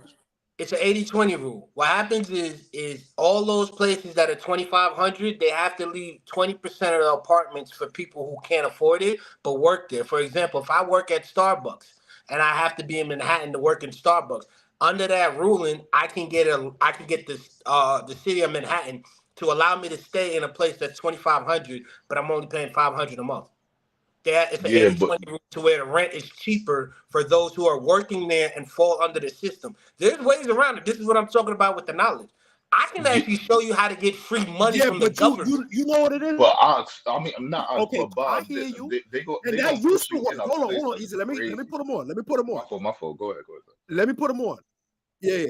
It's that there are loopholes. I agree. There are some loopholes, but it's not the same like it used to be, cowboy. Because now most of the places that are being rented out, they are under management companies that give it to realtor companies that uptick on the requirements needed for that. So now most of the requirements, credit score mandatory, bank accounts mandatory. Like this comes as a package now. The Security same way deposit. People do for homeowner packages, and you got to give this amount of information. This amount is the same for renters now. So a lot of people, they may be able to pay for it, but they don't even have the credit score or the necessary proof that they are able to make this money continuously to even get the opportunity to see the apartment. So there's different ways that they're still finding discriminatory factors. Like, all right, I know that if I put this certain credit score and I put this certain criteria, this is the type of people I'm going to get. You know what I'm saying? So like, imagine now you got to have, let's say it's a single mom that got 3 kids. She may get a little bit of help from Section 8, right? But she's not going to get a area that's conducive to raising her children properly. She gonna get it in Brownsville. She gonna get it in East New York. She gonna get the Section 8. Don't get me wrong. But it's gonna be in the pink houses. And now you're gonna raise 3 boys in the pink houses with drill music, all that stuff, all those outside hood factors that's going on in this day and age compared to how it was back in the days where the community was raising the kids that was helping in that part. You know what I'm saying? I got you context. But what I was gonna say was the last 10 years, all of that has changed because if you're a woman I'm gonna give you a prime example because I actually been through the homeless shelter thing because I'm a veteran and I was trying to get a house. And you are right, they have changed the commitments and everything to where I was on a waiting list for a whole year. And the day I was supposed to go sign my paperwork, they yanked it because of some new rule change. I agree with you on that. But if you're a woman and you have a kid and you go to a shelter, they will immediately put you into a hotel. And this is New York. They will immediately take you and your kids and put you into a hotel. Why? Because of the safety of the kids and they don't want a lawsuit. Once they put you in a hotel, they will find you adequate housing within 3 months, and they will pay for that. And they will even help you get a job, and they'll put you through the government program quicker than they would any other man. Yeah, for Me, women, it's a little bit different. Yeah, for yeah, women, it's a little bit different because of the danger that can take place with women for exactly. sure. So Yeah, I agree with that. for me with the The man, I'm gonna same say the danger man that side. takes. I would Yeah. have to work a year. I would have to be on their waiting list a year, and I would have to check in 2 to 3 times a day, making sure I'm here doing drug tests, whatever they do. Mhm. But that would take a year and a half to 2 years for me to get to that program. And like I just Mm. showed you, literally the day I was supposed to go sign to get my new condo, they had it on the bridge and everything. I was gonna be over $800. I was on the 15th floor, overlooking the bridge. Everything was ready. But because of one day I didn't check in because I got sick during a snowstorm and I didn't check in, they said, "Oh, you missed out." So now we had to give the room to someone else. So there's things there that you gotta follow, and I agree with Easy. It's not easy, but if we all sit down and actually brainstorm together, we can come together with a plan to make it all work for us. Hey, Cowboy, that was a bar. I was talking easy, and it's not easy. That was fire. Uh, That was It's fire. not, but I'm just saying. all Um. right. Go Oh, Real, ahead, go Easy. ahead. real Go ahead, quick, Easy. Yes. real Yeah. quick. I just got a question, Cowboy. Have you ever been in a room brainstorming with people that you know you shouldn't brainstorm with? I'm a Knicks fan, man. What do you think? All right though, All the Cowboy. All time I right try though, to say Cowboy. something It positive only about takes my one. team, they come at me. I get you. No, no, but Cowboy, since you're talking about the Knicks, it only takes one right apple to spoil the whole franchise. You Yup, feel me? You yup. feel me? Yeah, I'm in Okay. Belgium, you know. But You that's what feel I'm all right? saying. You Yeah. have that one apple who's always gonna be like for example, me. It's very hard for me to be a normal person in this society. My best friend said it to me. He said, "You're so intelligent, you're so smart, you know what you're doing, but you act ignorant." And I was like, "What do you mean? If you walk into a room and someone doesn't greet you, my mom used to freaking come at you with a bat, whatever. What? You living in my house and Mm, you ain't gonna greet me?" That's how I was raised. mm-hmm. So if you come in and I say good morning to you and you just walk past me, it ain't up to me to walk up to you like, "Yo, son, why ain't you say morning?" Nah, it ain't like that. You see what I'm saying? So for me, that's how Yeah. I get in trouble because I come out of character saying, "This is how I was raised. You need to follow it." But you see, that's the problem with the world too. And one more thing, real quick. I know I'm rambling, but what people need to understand, there's people out there that'll give you unconditional love, and then there's ones that'll just take your love.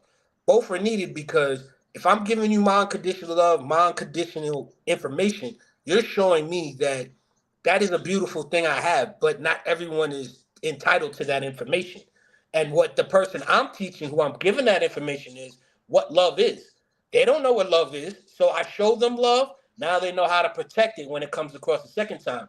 Now the Mm, next person I step up to, I'm not gonna be so easy like, "Yo, here, take my love and take advantage." And I'm here 15K in the hole because I'm like, "Oh, I'm in love with her. I'm giving her my money," and she's out here tricking my mm. money. No, that's what happens. We don't see in the conflict that we learn from one another.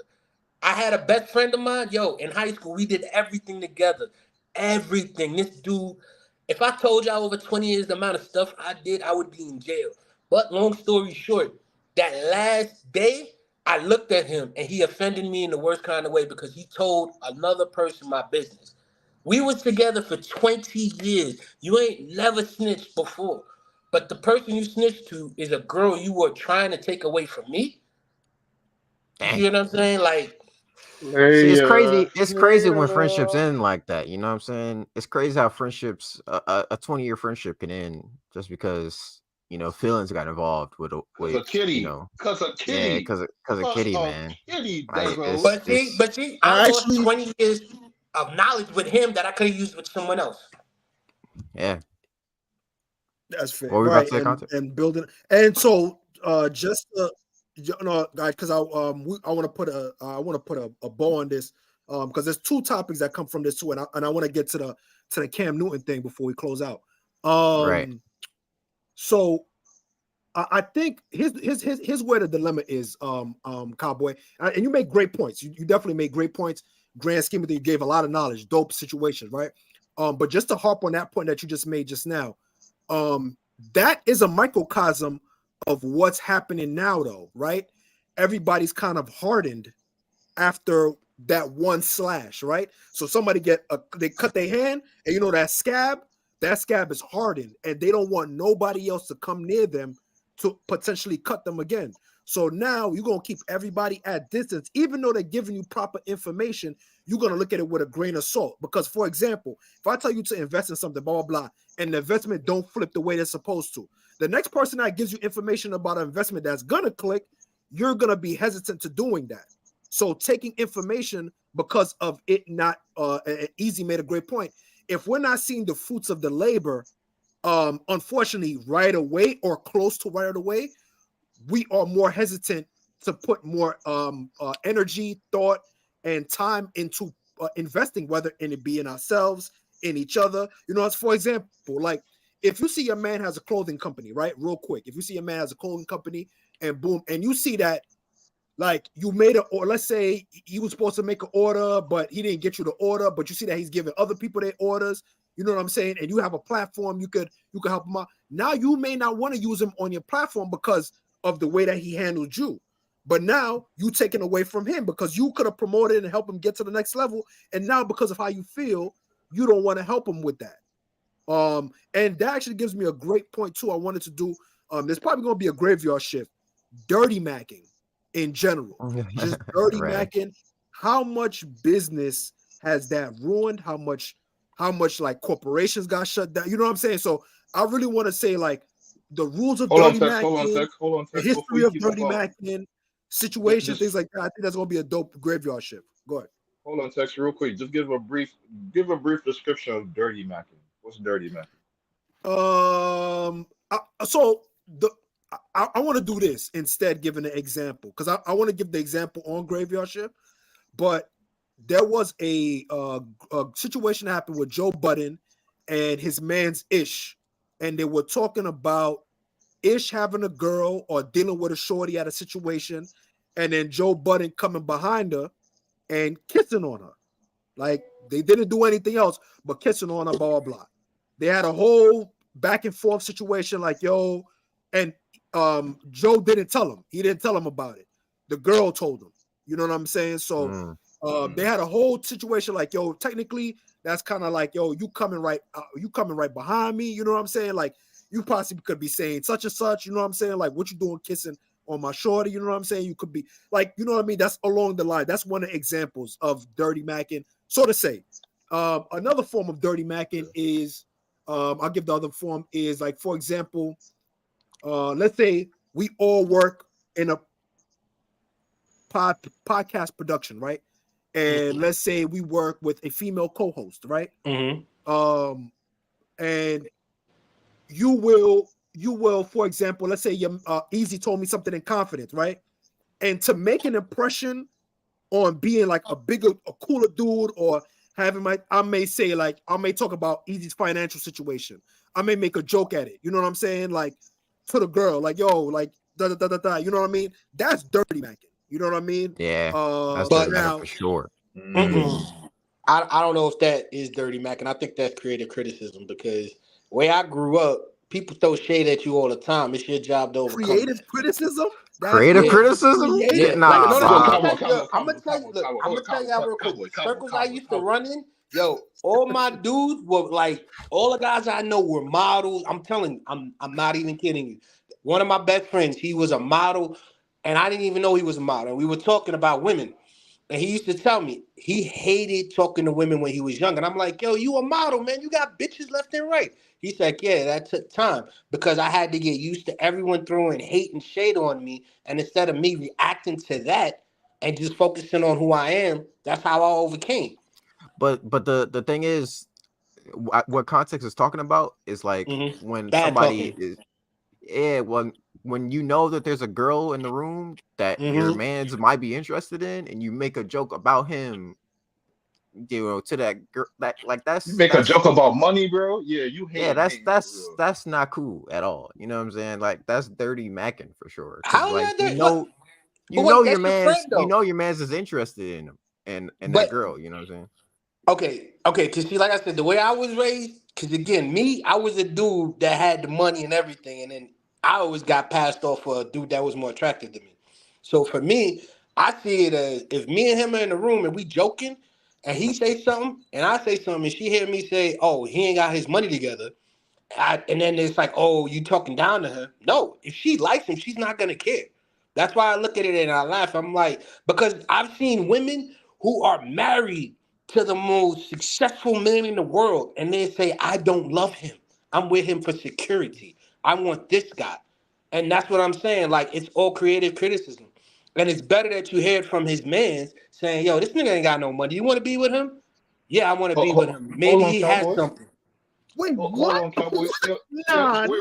Hold on, Tess. Hold on, Tess. You Hold on, man. Tess. Hold Yo, on, Tess. Hold on, Tess. cowboy, you crashing out. Hold on, You Tess. crashing out, cowboy. Go ahead, No, listen, go hold ahead. on, Tess. Hold on. Nah, this Real quick. definitely gonna be this. Yo, Stay cowboy on gotta that pull point, up right? for the graveyard shift. Cause what? I Nah, will this be is here a for whole that. graveyard situation right here. This is a whole graveyard situation right here. No, because But I'm all right, saying y'all gotta remember though. no, real Go quick, ahead. real quick, Yeah. Cowboy. Last thing, because we got That's to get to Cam Newton. You know, we got to get to oh Cam yeah, Newton. My yeah. We fault. got Go all ahead. right. Real Yeah. quick. All right, that same girl that's saying she's sticking with that nigga for security. Why she's not going with the nigga she loves? Okay, okay. Because the nigga you Good love point. should have security too, right? Good Okay, point. okay. The bitch knew better. The bitch knew better. The hoe knew better. She knew her pockets was more important than her pussy, bro. All right, we on to the Hey, next. We on to Good Cam. We point, on to E. Cam, bro. hey, And with content. that being said, tap into graveyard shift. The next graveyard shift. We gonna do a deep dive in dirty macking, the rules, the history, the effects, and yeah, we're gonna get into that. Yo, cowboy, you gotta pull up. You gotta pull up for sure. Oh, I'm gonna be here. But now go ahead to the cam. Yes, sir.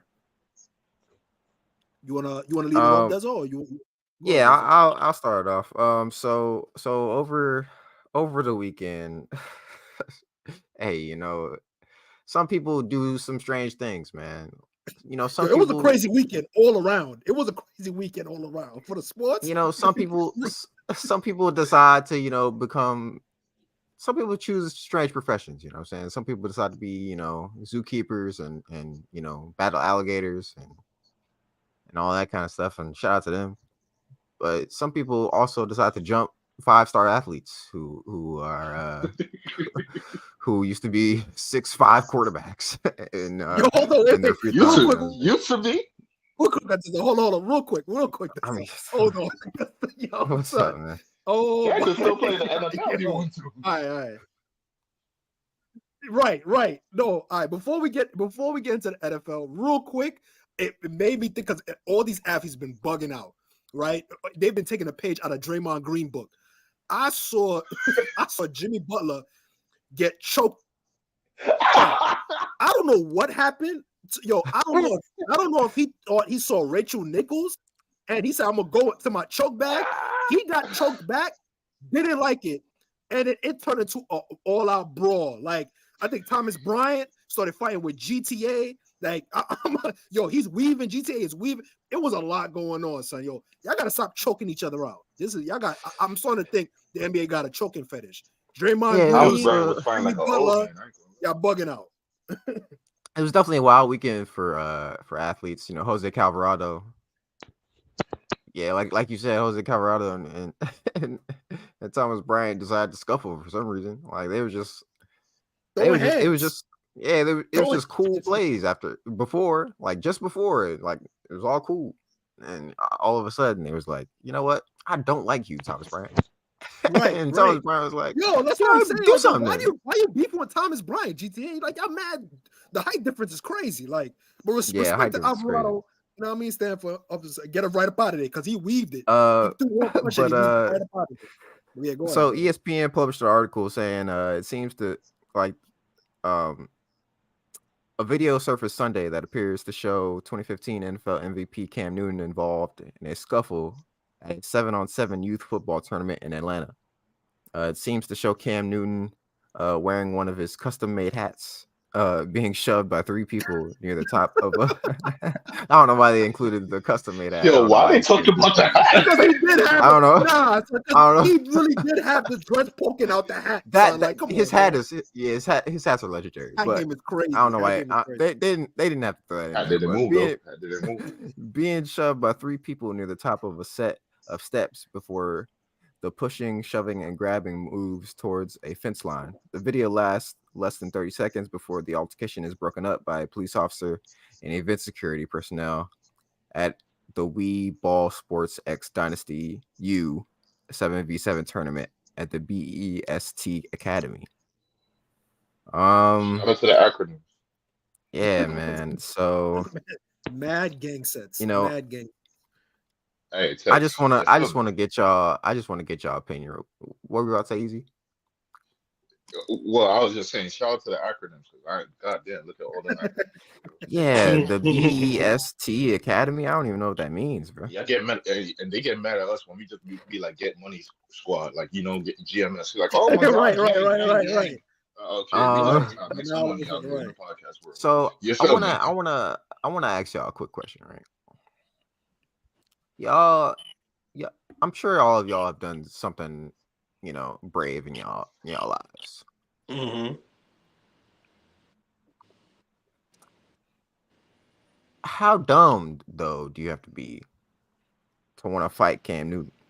No. That's what. It's not about dumb. It's about if you play with me, even you can get it, my nigga. Don't ever But trip. what? Yes. Thank you. Don't ever trip. You hold put on. hands on You me. I don't 6'5" care and who an you athlete is. doesn't mean my one self won't step up to you and rock you in the face, bro. Don't ever think you too good. You too good enough. Yeah, you can have all that money. I smack that money with my backhand on you, bro. I'm sorry, but that's how it goes. Now, I'm not condoning it. Hey, real quick disclaimer: we don't condone violence. We don't promote violence. We don't want any kind of violence. This is Black History Month, so you want peace and love and spread the prosper way. You know, just like how Big said.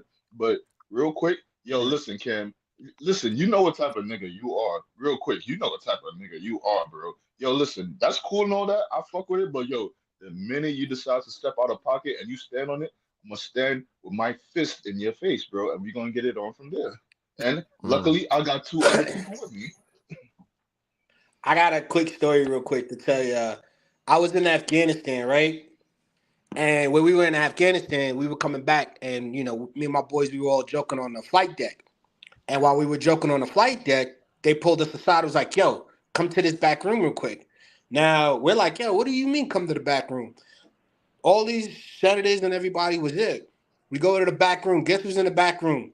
Boss Rutan, Henry Rollins. Y'all know who those two are, right? MMA fighters? Henry Rollins. Henry Rollins is in Bad Boys 2. He's the guy that's like, oh, for 2 lousy bags, he's the MMA fighter. And Boss Rutan was one of the guys who trained Bob Sapp. He's a really good old school K1 fighter. So we went in the back to see them.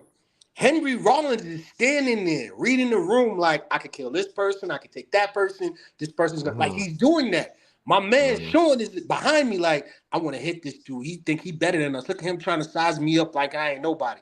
I'm looking at my boy like, you know this dude is a killer, right? Like, he's looking at you the way you look at people when you walk in the room. Like, because when we used to go out, my boy used to look like that when we would go to the clubs, reading the room, seeing who's where, like that. Henry Rollins was doing exactly what he was doing. My man felt some type of way, was like, nah, I could take him. Just off of that.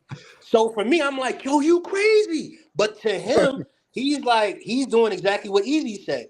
You stay your way, I stay my way, we show respect, but you cross that line, I don't care who you is, you're gonna get it. So for me, I'm not gonna do that. I'm gonna be like, yo, hey, hi, bye, whatever. But I have seen situations to where somebody brushed up on me and my dude's was like, yo, you're crazy. That dude's 6'5", 300 pounds on me. All right, Cowboy, let me take your situation, right? All right, whole same situation now, right? Except now, instead of him reading the room now, for whatever reason, he decided to move from his spot now, walk up to your man and said, I can take you in his face. They would have already, once he said, I could take you, my boy would have already grabbed him. They would have went like, them two are exactly the same. But see, here's the thing. I know that. They know that. But everybody in the room knows it too. So what we would have done, back the fuck up. No phones, no nothing. Let them go. and keep it between us. See, the problem now with things nowadays, I've been in plenty of rooms where star athletes would get into fights, people would get, and it's between them. But everything gets blown out of proportion over the littlest On things. social Like media. people, yeah, think about it. You don't think somebody went up to Cam and just pushed him and say, "Hey, you're stupid," just to be on camera and show that he's belittling Cam? Come No, on. no, no. But Cowboy, here the thing. The thing is, right? The thing and the thing that's standing out, and I don't even know why people not really like paying attention to this part of the situation. But I don't. If we could have more facts in the situation, I would appreciate it. But for the most part, those are little kids, 15, 16, 17-year-olds that really try to run up on them. That's the difference right there. The situation you're describing, at least y'all are some kind of age range. After a certain age, they think you have logical comprehension and sense. So you can assess the situation and know how to move from it. These little kids, they catch something and they gonna pop like that no matter what. So like that's the difference right there though. You feel me? So like there's Hmm. not enough impulse control with the little kids. You feel me? And then at that too, little kids are trying to fight you, Cam. So either they are wilding, that's like a bad youth, or you're wilding and you're going crazy over there, and they finally had enough. But you can say the same thing about Cat Williams when he So had that issue with that 18-year-old kid. so the thing, Same situation. no. It's not as.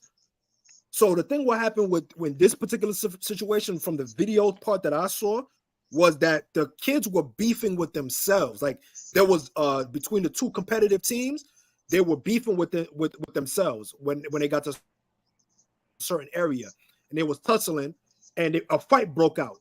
And Cam tried to separate his guys from, I think, the other team, if I'm not mistaken. So what happened is that as he's separating, they even though they kids, they football kids. So they tussling, they getting around Cam like, yo, now we still gonna get it on. And Cam is trying to strong arm one of them by holding one on the side, and he's trying to push the other to the side.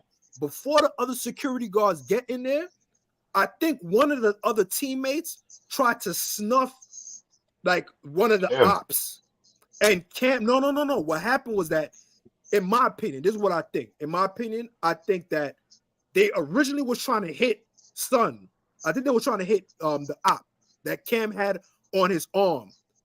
I think Okay. because Cam moved, he got swung on. I think he got swung. I don't think they went and jumped him. I don't think that's what it was.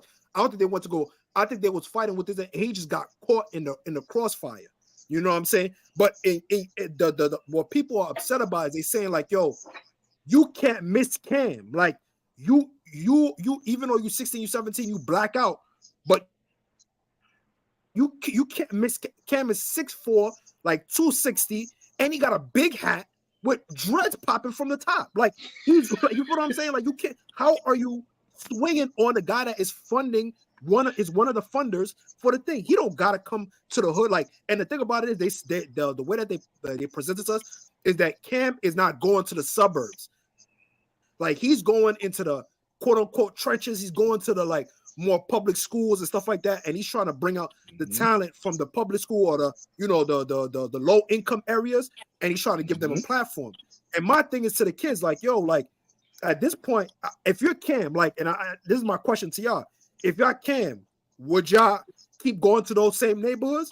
Because this is not the first time Cam got violated. There was one time Cam was getting talked crazy to the first time that I saw. There was a video of him, and they was wilding him up, like talking. But Cam is trying to talk the language, and that's the difference. I feel like what's happening is the adults are trying to.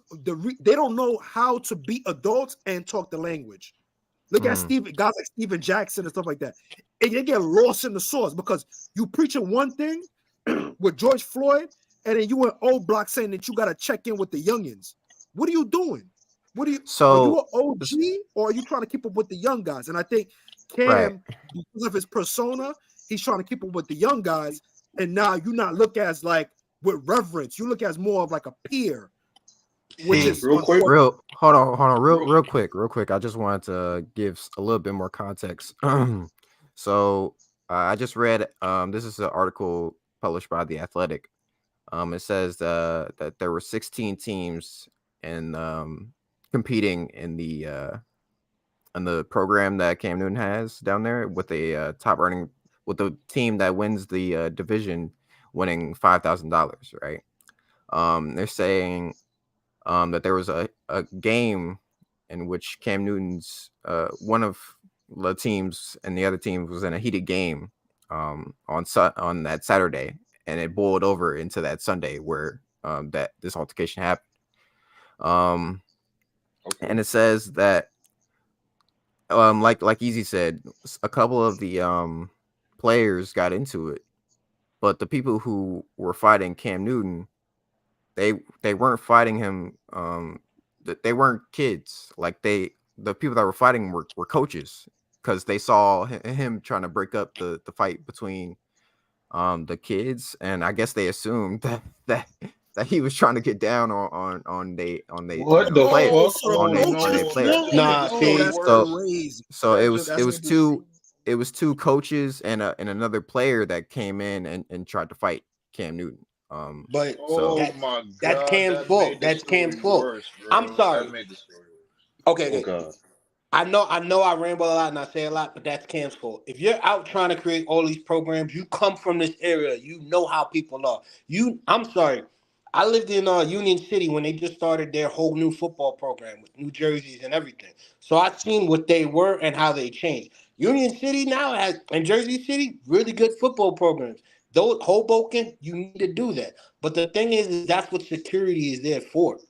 You are an adult, Cam. You can't be acting all calm and comfortable like as if these are your peoples. They're not. These are kids coming from inner city areas, and you are telling them how to do something.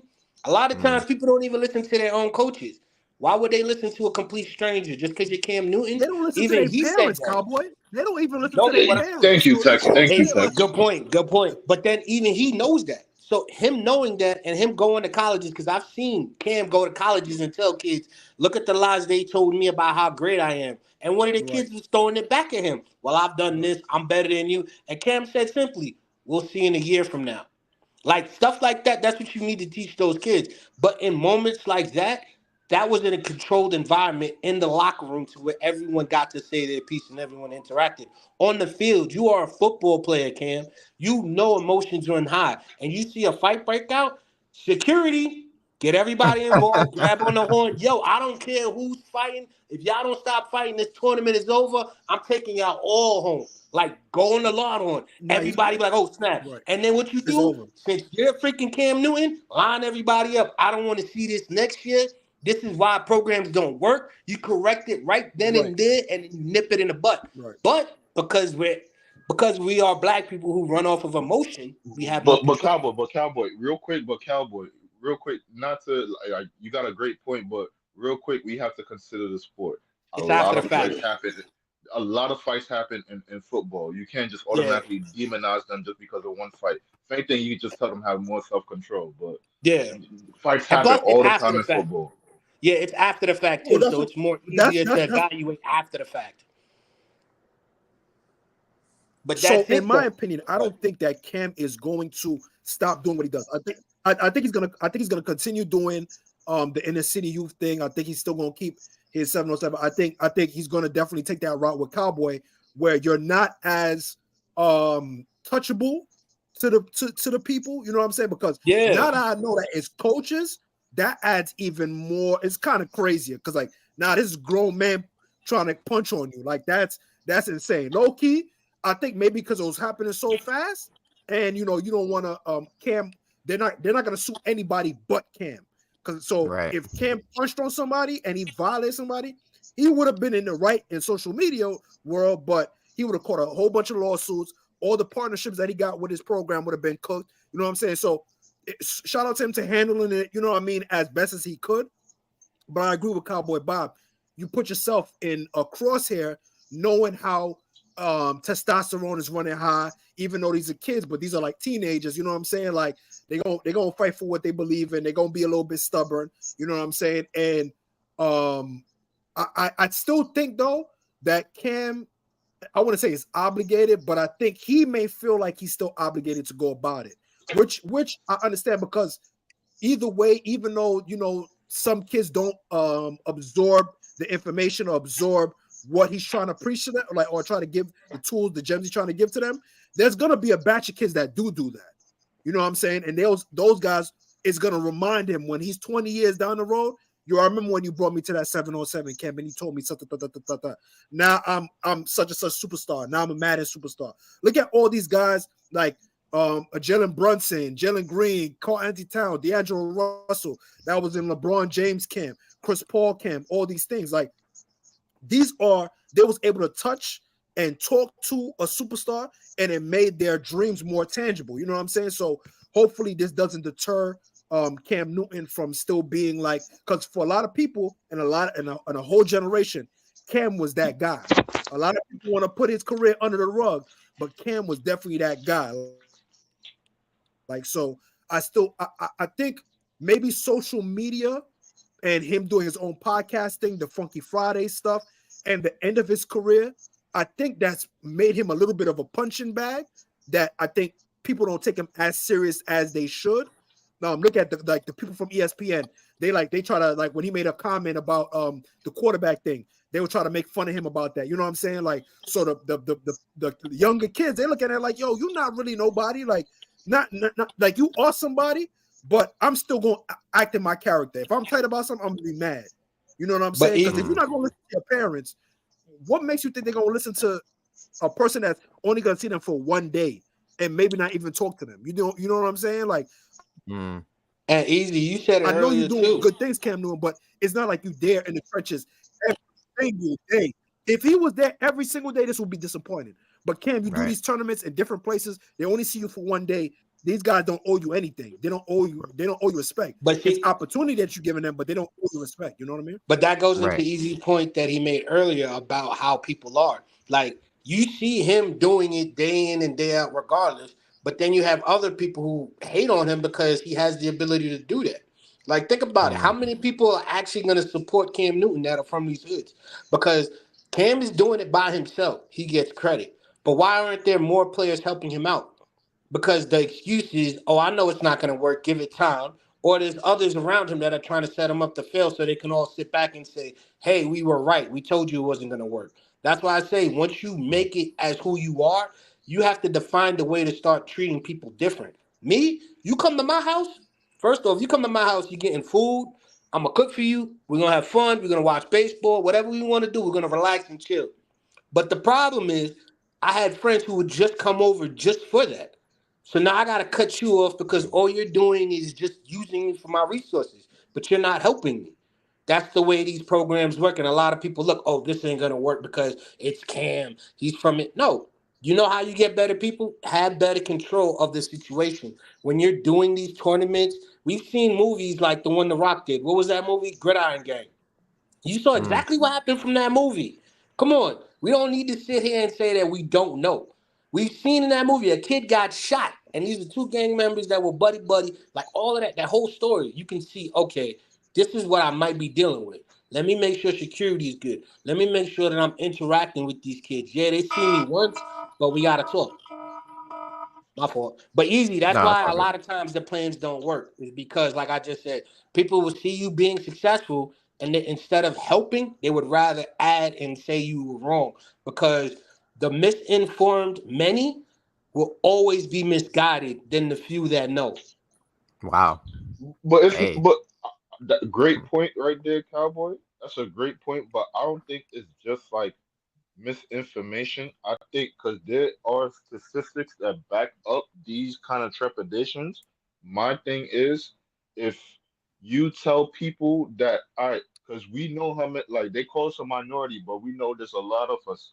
So if you tell us out of all of us, only like 1% or 5% make it out, like I said, just the same situation, like the boy in the gym, and you in a school of like 1,000, 2,000 other niggas, and you trying to make it to the NBA, and you already know there's only like a few limited spots open for you. You start They only looking got 12 around and slots on realize, the Pistons, man.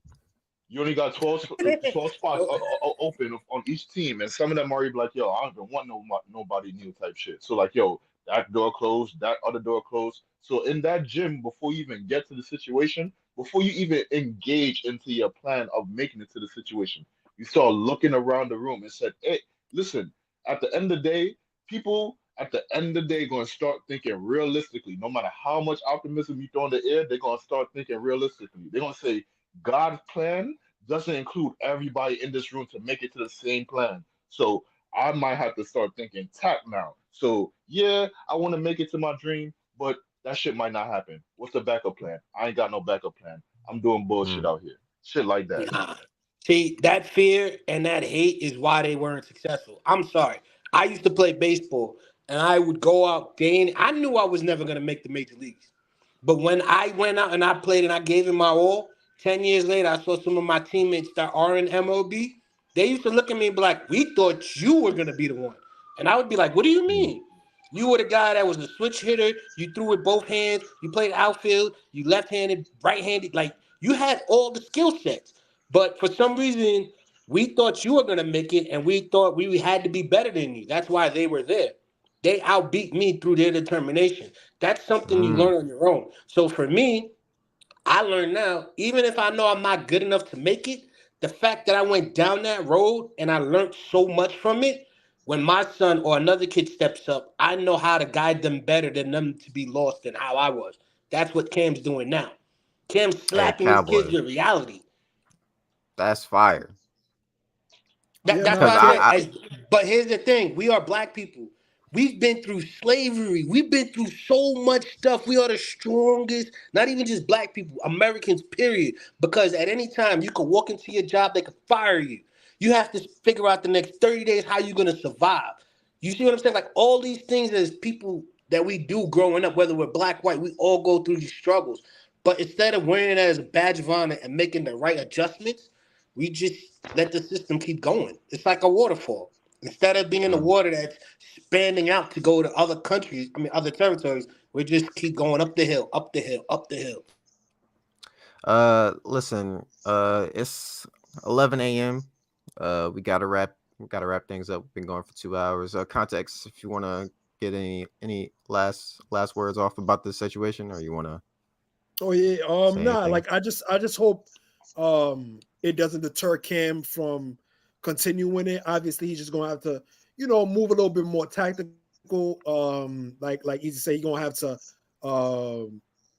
put some more buffers in between him and the people that he allows access to him. Mm, Don't get me wrong, there's obviously gems in spending time with the children, but you also want it to continue that way people can invest into it. You know what I mean? A lot of mm, times people like Cowboy was saying, he was saying that people kind of like either want to see him fail or they're kind of waiting before they put their investment into it. So situations like this kind of deter away from people. But hopefully, if he stays in his resolve and he just maneuvers around and just fix some logistic stuff, I think it could still be. And to be fair, this can catapult and even add more people going into the academy.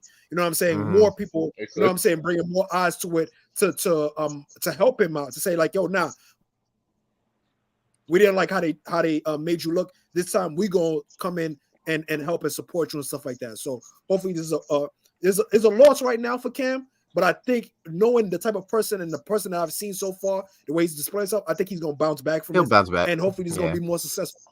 Yeah, yeah. for sure. Um, I want to give a quick shout out to Easy and Cowboy. Thank y'all both for coming Salute, up, man. salute. Appreciate No y'all. problem. Appreciate Sir, y'all. you already know. Y'all have a good day. Go New York, go New York, go.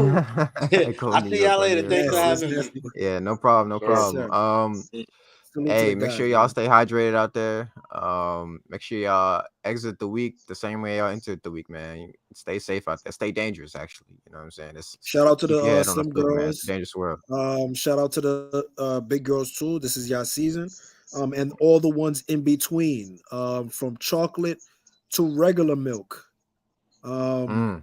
We all appreciate it. Hey, my slim girls though, y'all season coming soon. You know what I'm saying? You know what I'm saying? But yeah, man, we'll catch y'all Wednesday for a graveyard shift. And then we'll see y'all right back here for No Snooze Button on Friday, man. Make sure y'all tap in. Before we Like, end comment, it, and subscribe, y'all. Like, comment, subscribe. It's a yep, show powered by the people for the people. Tap in. yep. Before we end things off, let me let's let Kelly talk to y'all real quick one last time. Hey, it's Kelly here, former crack addict, recovery coach, and Life Beyond Sobriety. That is my private online community for people in addiction recovery who want to set big goals now that they're sober and make those goals happen. We learn strategies in weekly live coaching sessions to make those things come true. Go to lifebeyondsobriety.com and check it out 2 weeks for free. All right, y'all. We'll catch y'all Friday. Peace.